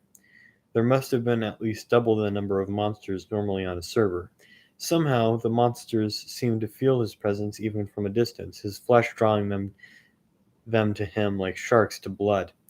Moving quickly across the plain, he ran from hill to hill, sneaking peeks over the summits to look for threats. As he peered over one hill, the clicking sounds of spiders reached his ears. Turning and drawing his sword in one fluid motion, Game Knight faced three of the gigantic beasts, the prickly hair on their bodies moving in all directions at once, their red eyes burning with hatred and a lust for destruction. The center spider leapt up at him, hoping to land on his ironclad body. Moving to the left, he slashed at the soft underbelly, landing a strong blow that made the creature flash red. Then the next two jumped into the fray, their black claws slashing at him violently. One of their blows landed true, carving a deep gash into his chest plate. Moving back, Game Knight hacked at the spider, driving it back while the other two tried to circle behind him. These creatures were smart and knew how to fight together, one of them attacking while the others moved in to get a better angle on their prey. Spinning, he slashed at the spider to his right, then turned and attacked the beast on the left, all the time backing away from the one directly in front of him. Slash, bang. Another clawed attack landed home. Spinning and attacking, Game Knight tried to beat the three monsters down, but they were landing too many blows, slowly wearing down his armor. This wasn't going to work. Sprinting forward, he sped through the trio, slashing at the lead one lead slashing at the lead one as he passed. Surprised by this tactic, the monsters just stood there, not sure what to do. Taking advantage of his momentary lead, Game Knight pulled out his shovel and dug straight down 3 blocks, luckily only hitting dirt, and then sealed himself in with one of the blocks overhead. Wrapped in complete darkness, Game Knight listened to the approaching clicking sounds, the spiders sounding angry about letting their prey escape. They seemed to know where he was. The monsters milled around directly above him, wanting to dig him up, but they were unable to. It wasn't in their programming to dig. The sound from the hunters was still terrible, their hatred for hunger and his death somehow sounding clear in their clicking voices. Fear pulsed through his veins. The terrible spiders were just a single block overhead. Crouching down to get a little farther away, Game Knight waited in the darkness, hoping a plan would come to mind, but surprisingly, as he crouched, the monsters seemed to lose track of him, their angry voices dispersing and moving away. This was interesting. Waiting in the darkness, Game Knight considered his options. He couldn't hear the beasts anymore, but they could still be above him, quietly waiting for the mouse to leave its hole. Shaking with fear, Game Knight decided he couldn't stay out here all night. Pulling out his shovel, he dug himself out of the hole and cautiously climbed out. Using his head like a submarine's periscope, he peeked out just above ground level and scanned the area, looking for the fuzzy nightmares. They'd gone, probably losing interest while he crouched. Breathing a sigh of relief, he ran his fingers over the new gash in his chest plate, the jagged gouge reminding him of the reality of this place, then climbed all the way out of his hole and continued on his journey. Many times he tried to sprint away from the giant black insects and angry creepers, using his crouching hole to hide when their numbers became too great. The creepers were the worst, though, because their only weapon was to explode when close enough to do damage to their prey. A few creepers tried to give him a loud surprise, detonating when they were near. He was able to kill two of them before they popped. A third had exploded, adding a little more damage to his armor. Fortunately, his iron coat had kept the damage from his flesh. The stabbing pain he'd come to expect from these monsters gratefully absent. And so he crossed the open terrain in a pattern of run, dig, and crouch. Run, dig, and crouch as he headed towards the village. Finally, he could see the torches of the village in the distance as the last vestiges of the sun's bright face sank below the horizon, shading the distant sky with warm shades of red and orange, sparkling stars emerging overhead. Game Night was surprised that even though it was so dark there were no monsters nearby. He expected to be running for his life as darkness enveloped the landscape, but as he crossed the terrain, it seemed that there were fewer mobs in the area, as if they had been attracted somewhere else. And now that he could see the village, he understood. Massive numbers of creatures encompassed the village, likely all of the monsters in the vicinity, each one hungry to devour the lives of those that hid within. He needed answers, and he couldn't afford to let these beasts destroy the place. Sprinting as fast as he could, Game Night 99 streaked to the village. As he neared, he could hear the screams of the villagers who were being attacked by zombies and spiders, their shouts of pain as the skeletons' arrows pierced them, the occasional flash of a creeper explosion in the distance. The sounds of agony and torment were overwhelming, the cries of the wounded and the wails of those about to die. This village was in the process of being wiped out from Minecraft, forever. It felt real and terrible, almost as if Game Night himself could feel the villagers' terror and pain. Stab, a pain in his side. Game Night heard a villager scream as a zombie slashed at her side with its blunt green arms. Her pain was somehow resonating within him. Stab, a jolt of pain in his back. A villager fell as an arrow stabbed into his back, the sharp, barbed point feeling as if it actually pierced at his own flesh. The bolts of pain were nearly overwhelming. Why was he feeling this? He could tell he wasn't taking any damage, but the pain was still nearly unbearable. Somehow, he was linked to these villagers. No, he was linked to Minecraft, and he had to stop this. Diving into the battle, Game Night sought out targets. He knew he had to get the zombies first. The green creatures would be at the doors, pounding on the wooden barriers with their clawed hands, trying to gain access to the helpless victims within. Jumping and sprinting between spiders and creepers, Game Night launched himself at a cluster of zombies, striking at them with his iron sword and then backing away, hoping they would follow. They did. As they attacked, he picked them off one at a time. Slash to the head, slice to the body, stab to the back. The three green monsters fell, leaving behind a small ball of glowing XP and clumps of zombie flesh. Running through the XP spheres, he chased down his next victim, the XP making him feel slightly stronger. As he ran through the crowd of monsters, he placed torches on the ground, painting the terrain with golden circles of light, making threats easier to see. And so on he ran, planting torches and slashing away at zombies as he streaked through the village. Bang, bang, bang! GameNet could hear the zombie smashing its blunt clawed fists on a door. Running from one structure to the next, he searched for the zombie assault. It was the stone, castle-like structure with its soaring tower looming high above the village. Dashing to the front door, Game Knight crashed into the attacking zombie. Stabbing at it with his sword, he quickly destroyed the beast that spun around just as a spider swiped its clawed legs at his chest. A scratchy, crackling sound could be heard as the black claw slashed across his armor, tearing into his iron coating like a wicked can opener. He'd taken damage. Backing it up, he slashed at the spider's head every time it leapt forward. With 4 hits, the 8-legged monster evaporated, leaving behind more XP and a coil of thread. Ignoring the spoils of war, Game Knight turned and looked for more zombies. A hissing sound started to fill the air. A creeper was getting ready to explode. He saw the model beast right next to a home, the green and black monster starting to brighten and swell, getting ready to detonate. Sprinting to the walking bomb, he swung his sword at its head, stopping the detonation process and drawing the attention to him. The speckled creeper turned towards the Game Knight, its coal black eyes staring at him with a look of unbridled, overwhelming hatred. The creeper then started to glow brighter and swell. It was trying to explode again, striking quickly.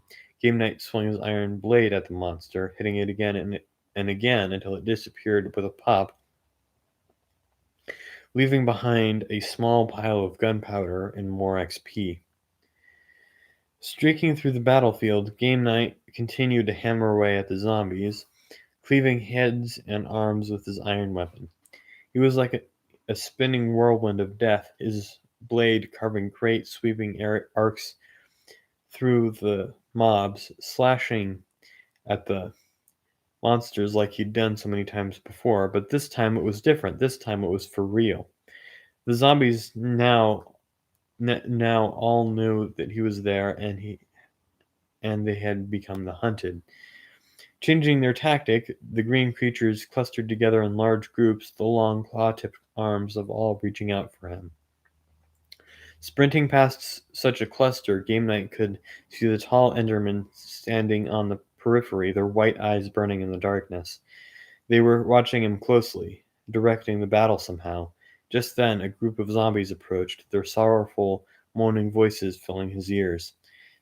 Sprinting directly toward the group, he ran through the center, his blade slashing out at them as he passed. Turning, he streaked by them again, his iron sword striking at the beasts. Dashing back and forth, Game Knight slowly whittled out the group down to nothing. Just glowing balls of XP and piles of stinking zombie flesh. Collecting the XP, he turned back towards the village, finishing off the last of the zombies in seconds. Irritated chuckling could be heard from Enderman as the last zombie fell, the tall monsters standing at the outskirts of the battle, but not getting directly involved. Game Knight hoped the tall, dark monsters didn't join the fray. An Enderman was a terrible opponent. With just iron weapons and armor, he wasn't sure if he could survive a battle with one of the shadowy creatures, but he also knew that if they had to be provoked in order to fight, and that was the last thing he was going to do. With the zombies gone, he now focused on the skeletons, their bows delivering severe damage from a distance. Moving between the buildings, he came across one home with a single block missing at head level, a nearby skeleton shooting arrows at the occupants within, their anguished cries resonating within his mind. Moving to the wall, Game Knight placed a block of stone to cover the hole, then turned and changed the skeleton, arrows ringing off his armor, iron sword swinging wildly. More XP quickly appeared.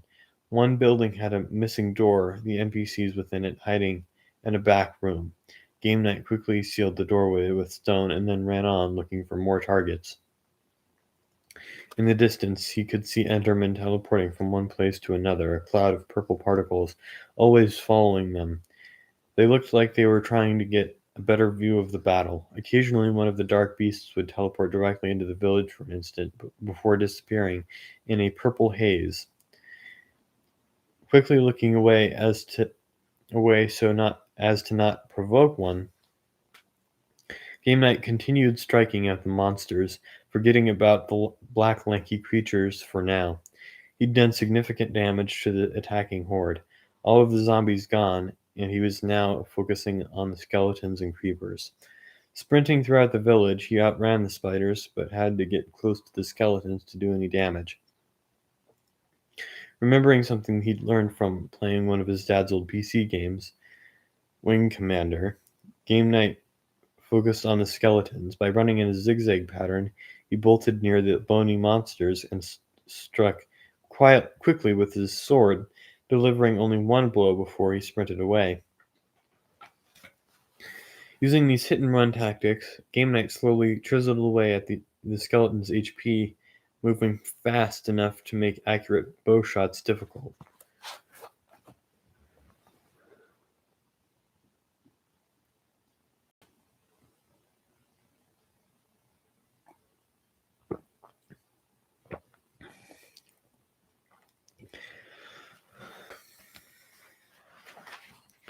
Their arrows zipped past his head and grazed his back. He wasn't getting hit, but the shots were close, too close. The Endermen seemed to sense what he was doing because the monsters started to react. Clusters of spiders started to surround the skeletons, protecting them from Game Night's blade. So that's the way you want to play it, Game Night said to no one. Fine, let's see how you'd like this. Charging the creepers instead, he struck out at the green-spotted beasts, landing just one blow as he streaked by, hoping that they would detonate safely away from the village. No such luck. Running back to the creepers, uh, he landed a single blow on a couple of the explosive monsters, then backed away, drawing them from the village. The single-minded creatures did as expected and pursued him, mice following the piper. With a string of creepers trailing him out onto the plain, he spun around and landed blows with his iron blade onto the leader, coaxing it to detonate. Leaping away at the last instant, the monster spilled and detonated, taking its comrades with him. The smell of sulfur filled the air as dirt blocks rained down onto the ground, a gigantic crater now carved into the surface of Minecraft. Streaking back to the village, a Game Night 999 sought out more of the hissing monsters. Another cluster of the creepers were milling about near the village, while their green and black bodies pressing against each other as they moved about, apparently without purpose. Running up to them, Game Night struck out at their leader with a single blow, making the beast glow momentarily, but then fade back to green when he backed off. Come on, follow me, Game Night said to the monstrosity, backing away slowly. As expected, the creatures scuttled towards him again, their little pig-like feet moving in a flurry that was almost too fast to see. Others in the group followed the pursuit, all of the beasts wanting to explode and take the user with them. When they were far enough away from the village, Game Night stopped and detonated them again as before, sprinting away at the last instant to avoid getting bitten by the lethal fangs of the blast. Repeating this strategy, he pursued all the creepers, drawing them away from the village, then killing them one at a time, something that he was very good at until all the mottled green beasts were dead. The last real threats to the village were now gone. Turning back to the spiders and skeletons, he realized that they could breach any of the buildings and get to the innocent villagers that hid within. The Endermen were the only real threats remaining, and the dark beasts seemed unwilling to get involved. Suddenly, he realized that he'd won. Victory! Now it was time to hide. Game Night moved to one of the buildings at the edge of the village and started to open the door when he heard voices, not from the monsters still lurking nearby, but from the villagers within. The villagers were talking? Griefers, they shouted. Turning around, Game Night saw 4 players materialize with a pop, their player names floating above them. a long silvery thread stretching up from their heads and into the sky. The strand glowing right in the darkness. One of the players was unfortunate enough to spawn within one of the clusters of spiders. The eight-legged monsters fell upon him quickly, destroying him in seconds, and gobbling up his belongings and a massive amount of XP. The other three players started attacking the village, griefing it just for fun. One of them broke down a door to let the spiders in. Another was going to a home, attacking the villagers directly. What were they doing? Didn't they realize that they were hurting the NPCs? Hey, come over here, one of them said to their companions. I found an NPC child. Let's take turns punching it. The other players moved towards the voice, but Game Night was already sprinting. He reached the home before his companions.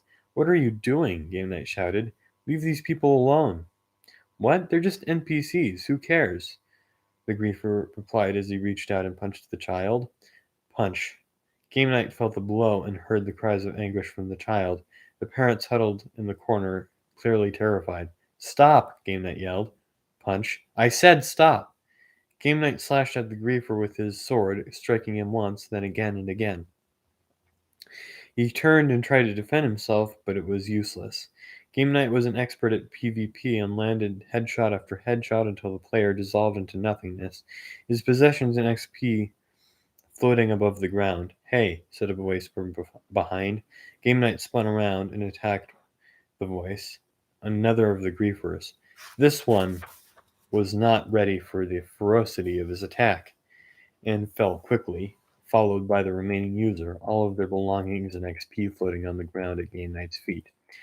Collecting the spoils, Game Night quickly closed the door and looked out the window. He could see the skeletons in the distance, their protective ring of spiders milling about, 8 fuzzy legs moving in a blur as they scuttled this way and that, looking for targets that didn't exist. He could feel the Endermen glaring at him from the distance, their glowing white eyes filled with rage. But they kept their distance for some reason, thankfully. And then Game Night could see flames dancing outside. Skeletons were burning like bony candles as the light of dawn slowly ignited their flesh, their white bodies jumping out as they flashed red with damage. In 30 seconds, all of the skeletons were dead. With nothing to protect and no targets upon which they could focus their rage, the spiders dispersed into the distance, looking for something to satisfy their desire to destroy, leaving the ring of Endermen behind. Cautiously opening the door, Game Night stepped outside. The Endermen still surrounded the village, their dark shapes standing out against the now brightening landscape. One of the tall creatures moved forward a few steps and glared at Game Night with its very being filled with such rage that the purple particles floating around it seemed to glow blood red. The other Endermen teleported away as their leader confronted Game Night, their shadowy forms disappearing in a cloud of purple smoke. The Enderman's leader took another step forward, then raised one of its long black arms and pointed it threateningly towards Game Night 999. And a thin, menacing voice filled the air. This is not over, user that is not a user, the Enderman said, its voice dripping with rage and malice. You have interfered with something you do not understand. We will reach the source, and there will be reckoning. All will despair, especially your kind. Be warned and beware. Stay out of our way. Then the Enderman disappeared and just as suddenly reappeared right next to him, his tall body not black like the others, but shaded dark red, like the color of dried blood. This made the creature seem even more terrifying. Game Night started to draw his sword, but the Enderman struck with such speed and ferocity that he had no time to react. Its long dark arms hammered him in the head with a single strike, the blow resonating throughout his body and filling him with tremendous pain. Was he dying? Was it? What is happening? He thought as darkness closed around him.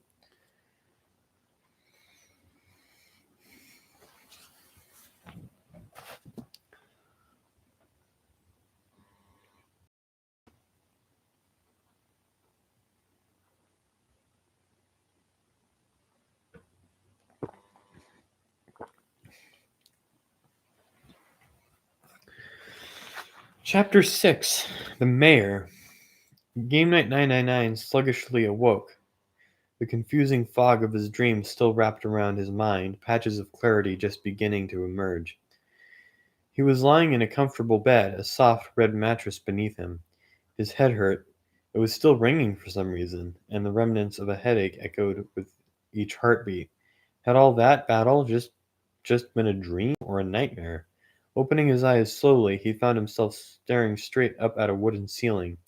Turning his head, he saw cobblestone walls around him and a wooden chest in the corner, the shapes surrounding him all blocky and square. It wasn't a dream. It was still real. Oh no. Standing up, Game Night climbed out of the bed and looked around the room, his head spinning a little as he turned too quickly. It was empty.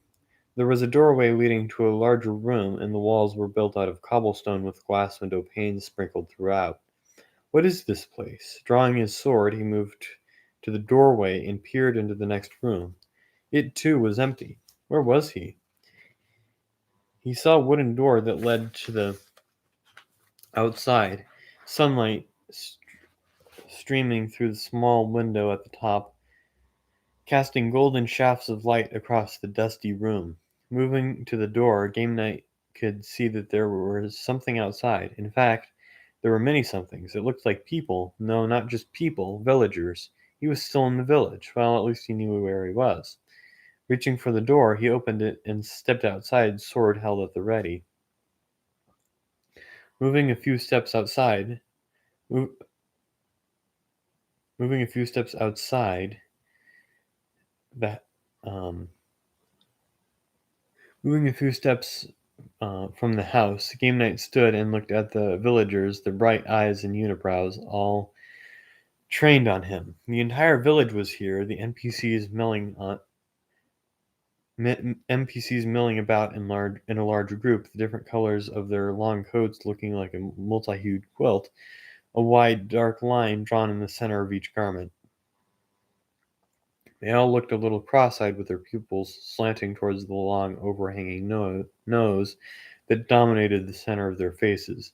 In normal Minecraft, they had all looked the same to Game Night, but now, in this higher resolution world, he could see subtle differences. Some had scars on their faces, likely from a zombie claw or spider fang, but there were also slight differences in their facial structure. The tilt of a nose, the width and color of a unibrow, all slightly varied to create a look of individuality for each. Most notable to their appearance was the look of fear in their eyes as their eyes all focused on Game Night. I'm not sure what happened after the Enderman knocked me out, but thank you for putting me to bed, Game Night said to the crowd, his head still aching a bit, the terrible memory of the dark beast still vivid in his mind. I think I needed the rest. Silence. My name is Game Night 999, and I'm new to this world. I don't understand why I'm here, but I was hoping to get some information. Silence. I know you can speak, he said. I heard the screams last night when the mobs were attacking. Silence, but at the mention of the previous night, the villagers rustled about, clearly agitated. I'm not a griefer. I'm a friend. I stopped those griefers that attacked at the end of the battle, and will stop any more that come to trouble you. Please, can someone talk to me? Silence filled the square, but it was not a peaceful silence. It was coupled with the nervous glances being exchanged between NPCs. A feeling of tension and fear seemed to emanate from them, fear of monsters, but also fear of him.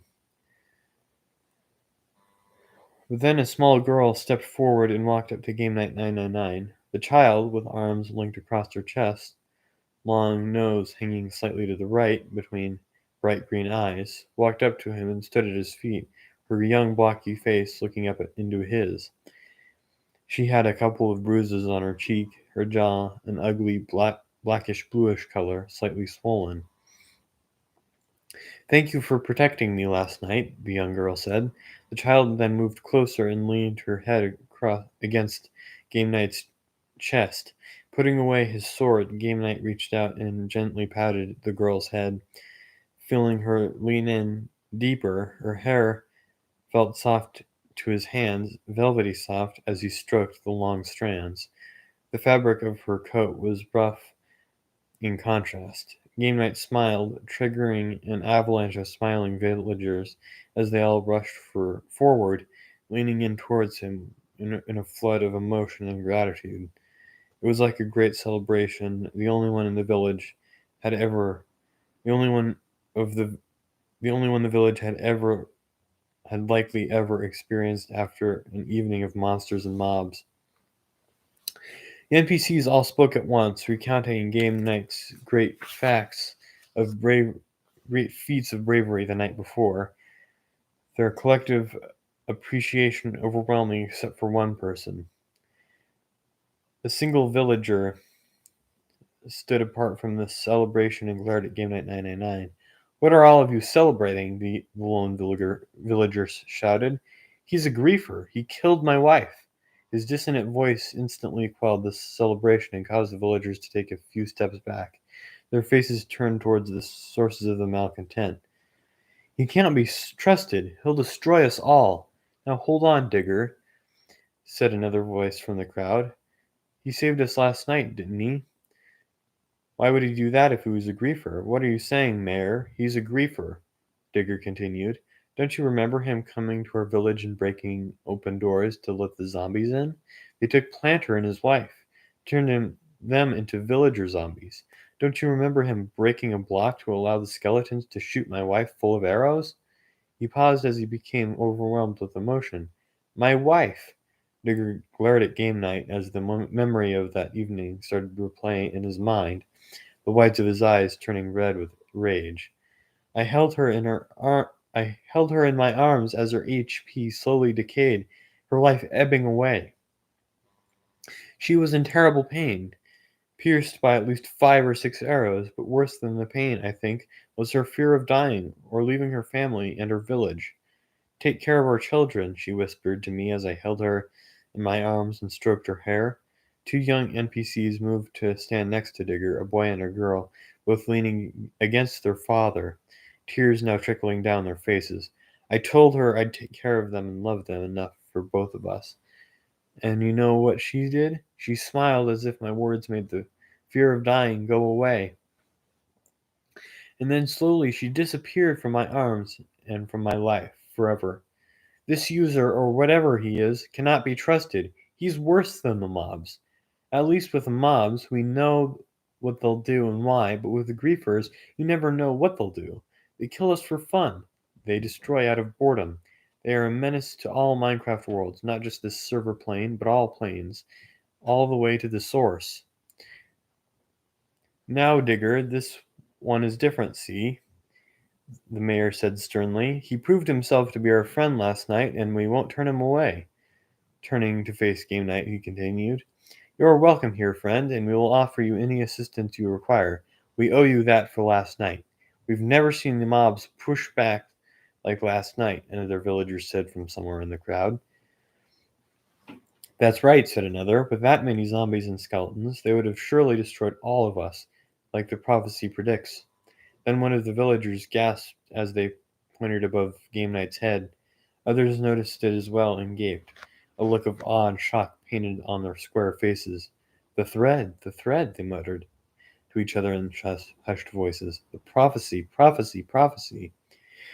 Game Night looked up to see what they were pointing at, but only saw blue sky and blocky white clouds drifting lazily overhead.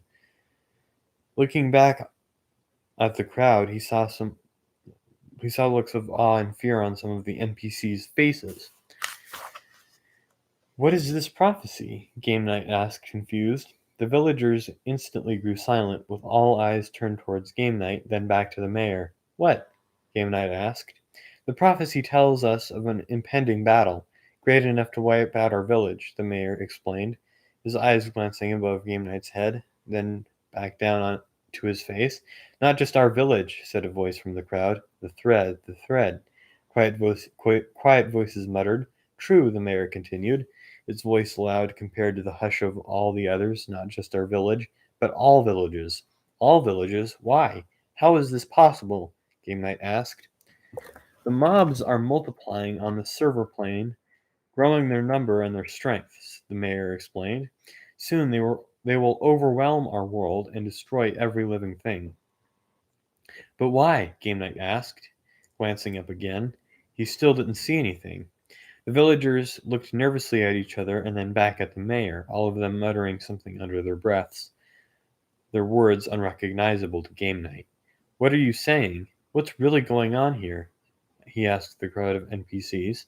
Finally, one of the villagers spoke up in a clear voice, his words rising above the rest. The crafter, the voice shouted. He What? Game Night said. The crafter, the crafter, the crafter, whispered the villagers all at once. Yes, Tracker, I think you were right, the mayor said as he stepped closer to Game Night. You must see the crafter. Looking up, he checked the position of the sun. Everyone tend to your duties. We still have a lot of sunlight left and much to do before the next attack comes. Now go. I will take this user that doesn't look like a normal user to see the crafter. The villagers started to disperse, murmuring to each other as they went. That's strange, Game Knight said. The terrible Enderman last night called me something similar. He called me user that is not a user. Kind of like what you just said. What does it mean? Suddenly, all of the NPCs stopped in their tracks and turned to face Game Night, complete silence filling the village. A distant mooing and the occasional oink floated on the breeze as the blocky faces stared at him, a look of wonder and fear painted across their boxy faces. The prophecy, the prophecy, the prophecy, the villagers murmured with voices full of awe, yet also filled with terror at the same time. All eyes locked on him. Yes, we must definitely get you to the crafter, the mayor said, a deadly serious tone to his voice. Come, follow.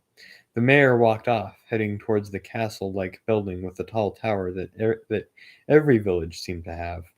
Game Night 999 followed the sound of the villagers' voices echoing in his mind, waves of confusion and fear flowing through his soul.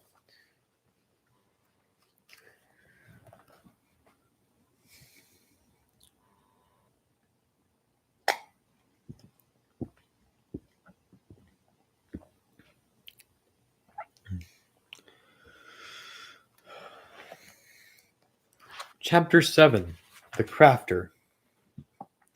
The mayor led Game Night 999 to the blocky tower that sat in the middle of the village. It was made of cobblestone, with glass windows spotting every side and a battlement at the top that had rocky crenellations around its perimeter. This was a typical castle-like look to a Minecraft building.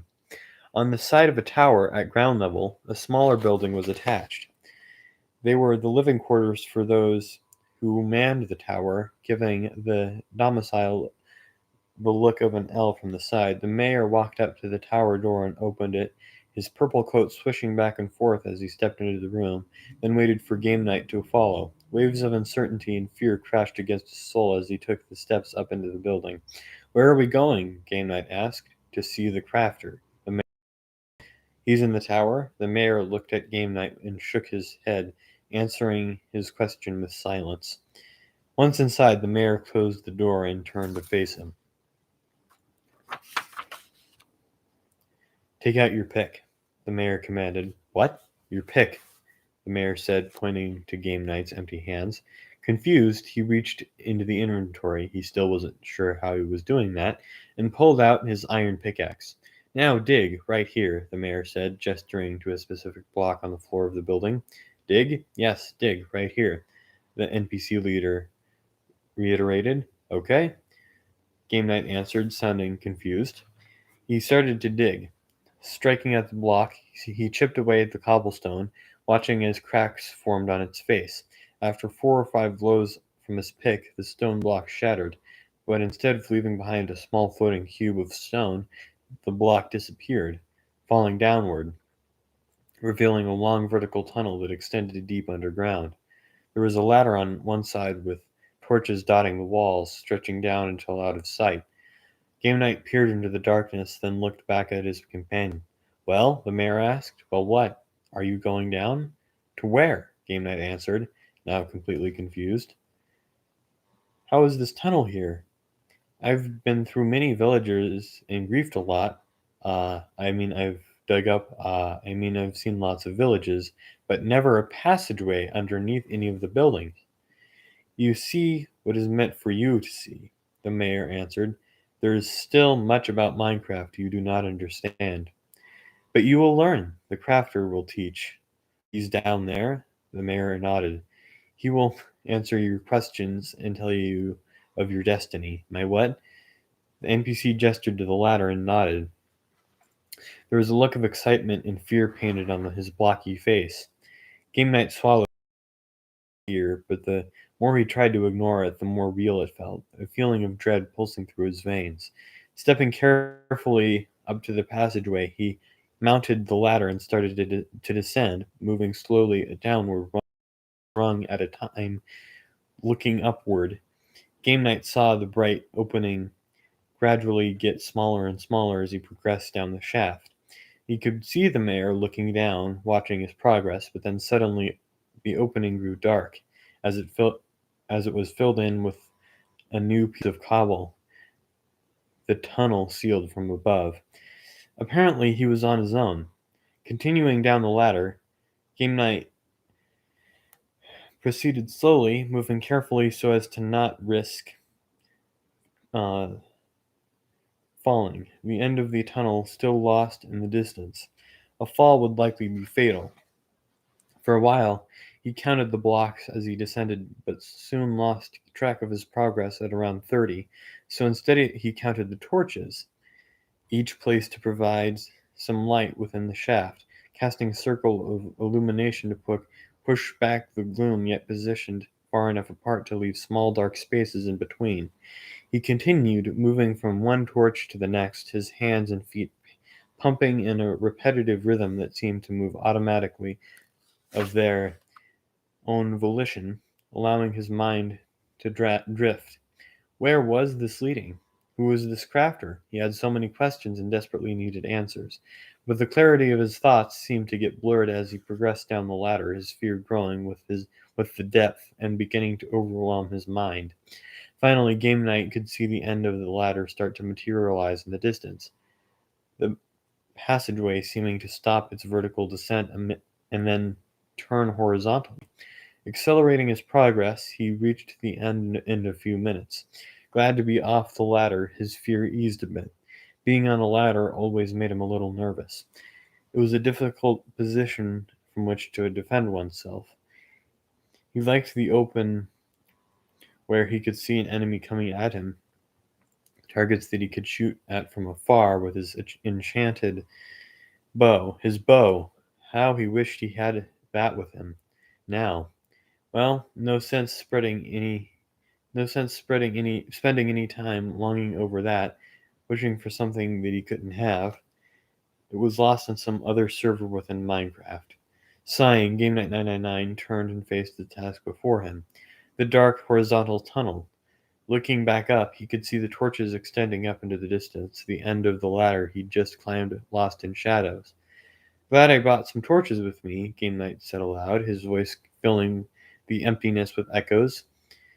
Looking into his inventory, Game Night saw that he had only 2 torches remaining. The others had been placed into the ground around the village during the battle.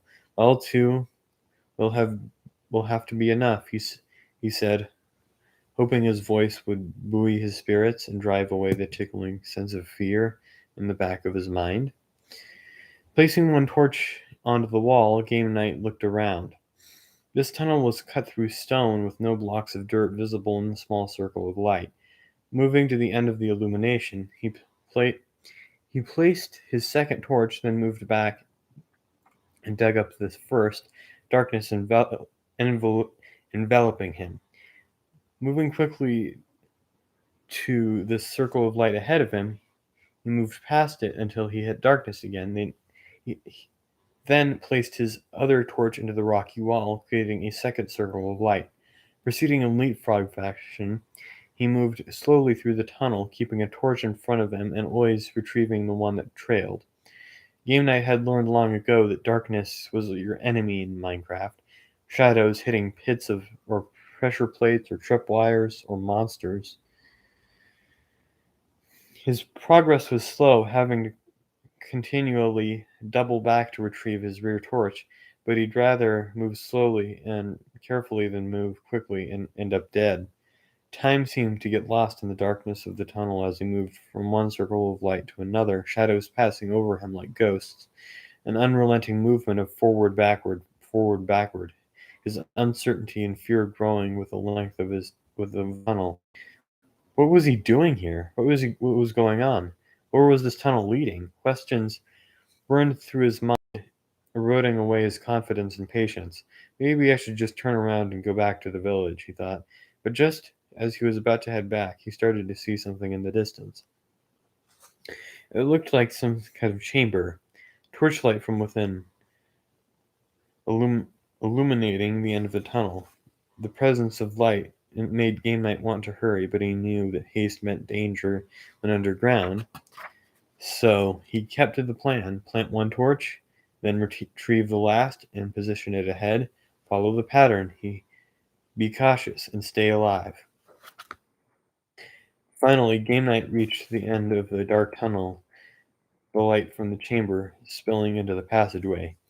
Putting the torches back into his inventory, he drew his sword and moved cautiously towards the opening, body tensed, ready for battle. Leaning around the tunnel opening, he was surprised to see a large chamber ringed with many torches, their dancing flames bathing the room with a warm golden glow. At the center of the room stood a single person, an NPC, by the look of his long, bulbous nose, but with both arms free to move, not connected across his chest. The NPC looked old, with long gray hair covering his blocky head and flowing down his back, his bright blue eyes reminding him of the sky in Minecraft, pure and full of life. He wore a long black smock that reached nearly to the ground, a wide gray strip running down the center from the neck to the hemline, with his square feet emerging below. And oddly enough, he was humming some melodious tune as if he didn't have a care in the world. "Well, this is interesting," the old man said with a scratchy voice. "What? Where am I?" "You're underground." "I would have thought you'd know that," the NPC said sarcastically. "I know I'm underground," Game Night snapped, agitation in his voice. "What is this place? Who are you? Why am I here? What's going on here?" Hold on." The old man peered over Game Night's head as if reading something, then continued. "Game Night 999, that's your name, right? I'll answer all your questions in time." "How do you know my name?" "It's floating over your head, just like all users," he explained. "All one has to do is read it." Game Night tilted his head upward, looking for letters, but saw none. "You can't see them, of course. Just everyone else can," the old man said. "My, you don't know very much. Do you know why you're here? Why you're different from all other users?" "Well, I am different," Knight said, his voice now tinted with frustration. "Tell me, what's going on here? I came to this village for answers, and all I get are questions. What's going on with me? Why why am I here?" His voice trailed off, became quieter, sounding almost like a plea. "Help me, please." Lowering his head, Game Night looked at the ground, feeling frustrated and defeated at the same time. Now, Game Night, all will be answered in time, but first let me introduce myself. I am the Crafter," he said with a sense of pride. "I am the oldest being on this world." "The Crafter?" "Yes, the Crafter," he explained. "You see, we NPCs, as you call us, we are named for our tasks. I understand you met the mayor upstairs, and you also had a run-in with Digger." Game Night nodded, feeling guilty over the sorrow he'd caused. Digger's wife being killed because of his selfishness, his grieving. "I can see the regret in you, but you must not get too focused on the past. We need to concentrate on the present," Crafter explained. "Things are different now, and there's much to do before the final battle. Plants before the final battle plants itself at our doorstep." "What?" The Crafter held his hands up to silence Game Night's questions and then continued. "First, let me explain how you're different. You see, all users have a name that floats above them. That is how Minecraft is programmed, with users connected to their servers through their communication thread. We, the NPCs, can see this thread. It looks like a long silvery strand of light that stretches upward into the skies. You've seen this, yes? Game Night nodded, remembering the griefers who came to the village and the long bright line that shot upward from each. The users can't see the server thread, but we can, and apparently you can too. That's interesting. But what's more interesting is that you don't have a server thread. You appear to be completely disconnected from the server and are part of this world. Yet you have a name floating over your head like a user. User that is not a user. That's what the Enderman said to me, Game Night explained. Ah, the Endermen, yes. They follow the prophecy closely, always watching for the one foretold, for you. And now they have found you. The prophecy, Game Knight said. The mayor said something about that in the village. Yes, the prophecy is something that all Minecraft creatures know, from the lowliest pig to the many villagers to the mightiest Enderman. The prophecy is something that is written into the program that forms this Minecraft world. All Minecraft world. It says the appearance of the user that is not a user will trigger the final battle for the source and for all life. If the user that is not a user fails in his quest, that apparently is you. Yeah, I figured that out. Let me continued. Let me continue. If the user that is not a user fails in his quest, then all life will be extinguished on these electronic worlds. The gateway of light will then allow the mobs, with their hatred and malice towards all living things, into the physical world, where they will bathe themselves in death and destruction until all life is extinguished. Crafter became silent and let the words sink into Game Night, the weight of the prophecy and the responsibility feeling like a laden blanket slowly crushing him. But this still doesn't make any sense to me. What is the source? Game Night asked. Let me explain, Crafter began. All of the Minecraft worlds are organized on servers, and the servers exist on planes of electronic existence, with those more frequently used nearer to the top of the pyramid of planes, the individual servers with just a handful of players at the bottom. All of the logic and control for all of these servers comes from the source, the server at the top of the pyramid. This server controls all the others, providing logic control, software updates to fix catastrophic bugs. The source basically keeps all the other servers working, and without it, eventually all the other servers would cease to function, destroying all electronic life that exists within. You mean the NPCs? Yes, yes, the NPCs, but also the mobs and the animals and the plants and everything, Crafter explained. But you're just a program, Game Night objected. You aren't alive, no offense.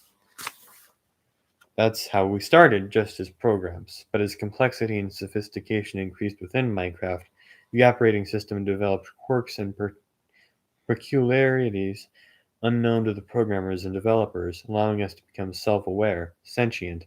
By all definitions constructed by users, we are alive, just existing electronically. None of the users know about you? Crafter shook his head. We are forbidden to tell any of them. That is part of our programming. But when they came into your villages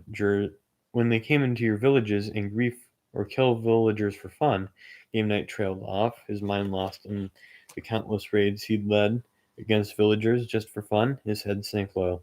I had no idea, he said solemnly. We know. But why do the mobs attack the villagers? Game Night asked. They must know that you are alive. Of course they do. That is why they attack. Let me explain while we walk. Motioned for Game Night to follow as he walked to the other end of the chamber. He opened a wooden door that led to a lit tunnel that was at least 4 blocks wide and 6 high. You see, the mobs have their own prophecy. They believe that they can free themselves from this electronic world and enter the user's world. That doesn't make any sense, Game Knight objected. How is that possible? We're not sure, but they think it's through this gateway of light that is mentioned in the prophecy, whatever that is. All we know is that their prophecy says that when a user that is not a user shows himself, then their path to the physical world will appear. Perhaps they will get to the physical world in the same way you made it into our world. My father's digitizer, Game Knight thought. He imagined zombies, skeletons, creepers, and endermen all emerging from his basement, first killing his family, then slowly spreading across the city, then the state. Then the thought terrified him. An image of his little sister facing off against a zombie sprang into his mind, those terrible claws slashing away at her. Slashing and slashing. A shiver ran down his spine. If this nightmare was remotely true, then he had to do something to protect his sister, his family, everyone. But in order to get into the real world, they must first destroy the source, Crafter explained. But how can they destroy the source if it's at the top of the pyramid of servers? Game Knights asked. We're probably on a different server, not the one that sends out all of the source code to keep everything running. This server is likely a different computer from the one that holds the source. They reached the end of the tunnel, an iron door barring their path. No switch or pressure plate could be seen, just a locked door. Crafter banged on the door with his blunt fist. Game Night could hear footsteps on the other side, many feet approaching. After a minute, the iron door slowly swung open, a moaning, creaking sound coming from the rusty hinges. On the other side of the door were NPCs, maybe 20 of them, each in iron armor, ready for battle, but with their arms still connected across their chests. Crafter quickly stepped in front of Game Night and held his hand up high, causing the NPCs to back up, opening a path through the crowd for the two to pass. The door opened to a gigantic chamber with hundreds of NPCs in front of crafting benches, planks, other making minecarts, and other craft, crafting tracks, and other everything Game at 99 could imagine was being crafted in the immense cavern. The cacophony from all the activity was nearly overwhelming, like the sound of 1,000 hammers all furiously pounding away at the same time. At first, Game Night had to cover his ears, surprised by the clatter and noise, but then lowered his hands and looked around in wonder. A complex network of Minecraft tracks wound through the cavern, snaking around clusters of crafting benches and storage chests, weaving over one another in a complex pattern of bridges and underpasses, some of the tracks suspended in midair with no supports. It was clear that the construction of the minecart tracks were developed so that the crafters could access the different courses, each NPC able to put his wares into any number of minecarts. And that's what they were doing. Craft. Then deposit in a minecart, and craft again, and deposit in a different minecart. Once the minecarts were full, they were pushed down their tracks, all of which eventually led to dark tunnels that carried the carts on off to some unknown destination. It looked to Game Night to be a carefully orchestrated chaos with such a blur of activity that he didn't know where to look. What's all this? Game Night asked, his voice filled with wonder. All in good time, Crafter explained. But back to your question, why do the mobs attack us? And how do they get to the source? Actually, you already know half the answer. Crafter continued down the path that led along the wall of the cavern, the walkway gently sloping downward, cobblestone steps built into the path. The group of warriors who had opened the iron door followed close behind, ready to protect the crafter if necessary, though the only weapon they had was to put their bodies between the crafter and the threat, slowing an attacker to give the aged NPC time to escape. When something is killed, it gives XP, right? Gimnet nodded. If enough XP is accumulated, then it is possible to move up to the next server, one plane closer to the source. The mobs know this and attack us for our XP, Crafter explained. That is what their programming drives them to do. He stopped and turned to face Game Night. This battle has been going on for hundreds of years in server time. The monsters attacking at night, the NPCs hiding in their homes, terrified. It has been playing out over and over for all of Minecraft history. However, something has changed recently. The ferocity of the mobs has become much worse, with more and more monsters appearing on our server. I think the I think the servers below ours have been overrun, and all of those monsters are now on this server, their numbers slowly trickling up through the server planes. Soon there will be too many monsters for us to survive. Eventually they will destroy all the NPCs on this server and gain enough XP to move up to the next plane. And there was nothing we could do about it until now?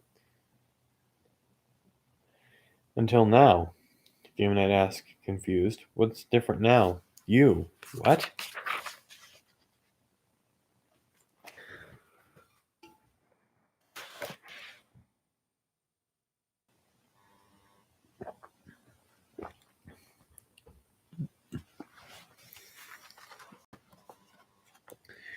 The user that is not a user is here now. You will save us. Crafter, why do you need me to save you? Gimnat asked. Why don't you just fight back? We are not programmed to fight back, Crafter explained. You've seen our arms linked together across our chests. That is how we are programmed. Our arms are useless. But I see NPCs here in this cavern with their hands free. Gimnite said as he looked about the room. He could see many of them with free arms, their hands a blur as they crafted. Yes, that is true, but their hands are only free while crafting. When they stop, their arms go back to where they're programmed, linked across their chests. Looking about the room, Game Knight could see many NPCs standing in front of their benches, not crafting, their arms linked, useless. A villager can use their hands only if I enable them for crafting. This is my programming, to make it possible for other NPCs to craft. That is the only time we can use our hands. So you see, we cannot defend ourselves when attacked. We just hide and hope for our sunrise. So you just want me to fight your battle? Game Knight asked. I can't fight off all these monsters, especially if more are coming. The final battle is coming. The user that is not a user must lead us, Crafter said, loud enough for all in the room to hear him. The cavern grew completely silent. All crafting ceased. Game Knight could see the NPCs stepping back from their crafting benches, their arms instantly becoming glued to their chests, hands linked at the center so that their sleeves merged into one. I can't do this, Game Knight complained. Your villagers probably hate me for what I've done in the past, like Digger. The user that is not a user must lead us, Crafter shouted even louder. But how can I do it? I can't fight off all these monsters on my own. I'm just one person, Game Knight said, getting a little frustrated. The user that is not a user must lead us, Crafter shouted. Now others in the chamber were taking up the battle cry. Game Knight grew silent, contemplating this puzzle. How could he help these people? But it was impossible. He had to think. As he stood in silence, one of the NPCs started crafting, beating out materials into a minecart. The ringing of the tools resonated within his skull as if it were hammering on him, destroying any ability to think. Frustration building, Game Knight pulled out his pick and sprinted over to the worker. Swinging with all his might, he struck at the crafting bench, breaking it into pieces while the worker was still crafting. As the bench shattered, the worker stepped back, surprised, his hammer still in his hand. The worker had hands. He hadn't stepped away from the crafting bench that had been destroyed while he was still crafting. His hands, Game Knight yelled. He still has his hands. Look. Crafter moved to the worker and looked at him carefully. All eyes in the cavern moved from Game Knight to the newly handed worker. Game Knight stepped forward and tossed the worker his iron sword. The worker dropped the hammer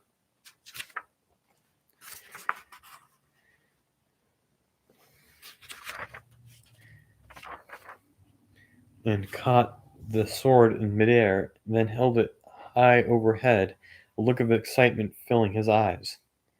Crafter turned back from the worker and looked at Game Night again, then nodded. The user that is not a user is nodding back. The user that is not a user will lead us, Crafter shouted, and everyone in the cavern cheered.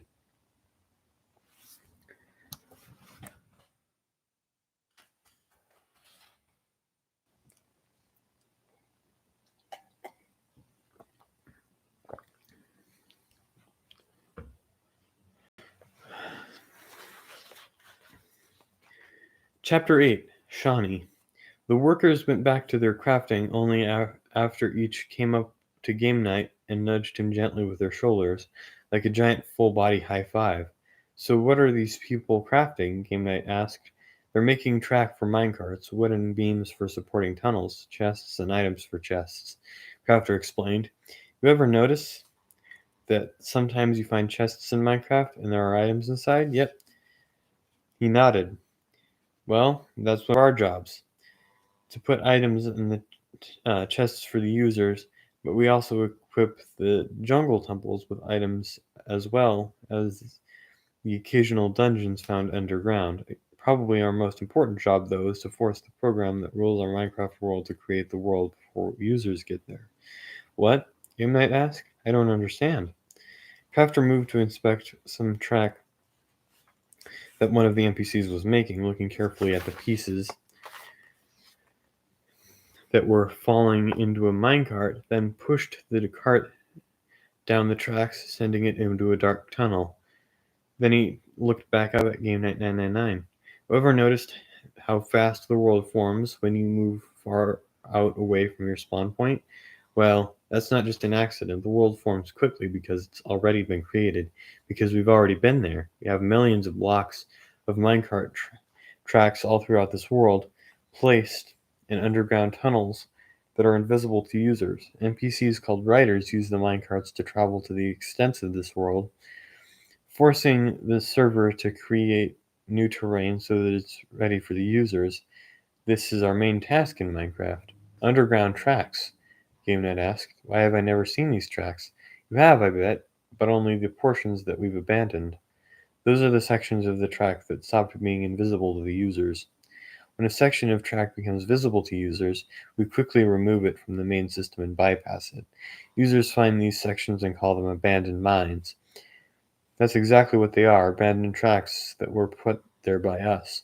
We leave a couple of chests with some items inside to keep users occupied, but the working tracks cannot be seen by users. They are for us. Game Knight nodded his head. We've seen many of these abandoned mines, and never gave any thought as to why they were there, why they started from nothing and led to nothing. It all made sense now. So you have tracks leading all throughout Minecraft, he asked. Crafter nodded, then moved to another station where an NPC was making wooden planks, the nearby minecart nearly filled with stacks of the wood. Yes, we do. In fact, our tracks also connect all the villages that are scattered throughout Minecraft, Crafter explained. We are in constant communication with them. By now, they all know of the excitement that is growing throughout Minecraft. I only hope that word of you doesn't reach the mobs. When it does, they will swoop down on us and try to destroy you. The mobs, when do you think they'll attack next? They'll probably leave us alone tonight, Crafter explained as he inspected a cart full of chests. They usually attack in force every other night, probably waiting for more monsters to move up from a lower server. So we have one day to prepare. That's right, Crafter affirmed. What should we do? First, we need all villagers across across Minecraft to have free hands, Game Night explained. You can't fight if you don't have hands. Next, we need a battle strategy, and I know just the user route to come up with that battle plan, but first, the hands. Game Night moved to a small pile of stone and climbed on top. Everyone start crafting, he yelled. Game Night then jumped down and moved to each crafting bench, breaking it to pieces with his pickaxe, the hands of the NPCs pulling back from the cloud of splintered wood, staying free for the first time. Each one looked down at their hands in wonder, flexing their little stubby fingers in front of their eyes. each looking up at Game Night, smiling in gratitude. Crafter, send people to other villages and pass the word, telling them all how to free their hands. Next, we need to start crafting weapons, especially bows and arrows. And we'll need lots of picks and shovels. Create more crafting benches and get them started. Crafter gave commands to those near him, causing some of the NPCs to jump into empty minecarts and take off when the darkened tunnels leading in all directions. As the cavern started filling with the commotion of crafting, picks and swords started to litter the ground. Crafter, I must get back to the surface, Game Knight yelled over the din in the cave. I need to call in some help. Some help? The crafter asked. I'll explain when there is time, not now. We're racing the clock, and if we're not ready for the next attack, we'll be destroyed. Come on. Game Knight and Crafter ascended the steps and headed back to the room where they'd first met. Game Knight then sprinted down the long, dark tunnel until he reached the ladder that led to the surface. Climbing quickly, he shot to the surface, Crafter following close behind. Someone above must have heard them coming because this block that sealed the top of the shaft was broken away before they even reached it, the mayor's face showing at the top, his blocky head ringed with light. Reaching the top, Game Night climbed out of the tunnel and stood by the opening.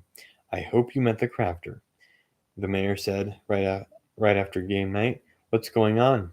Crafter, I've never seen you out on the surface. This is dangerous. You must go back underground. Don't worry, Mayor. I'll be okay, Crafter said. Two workers came out of the shaft, each holding a crafting bench. And so, that is 90 pages, the first half of this book. So, yeah. Tomorrow night I will be, unless plans change, tomorrow night I will be reading the second half of this book.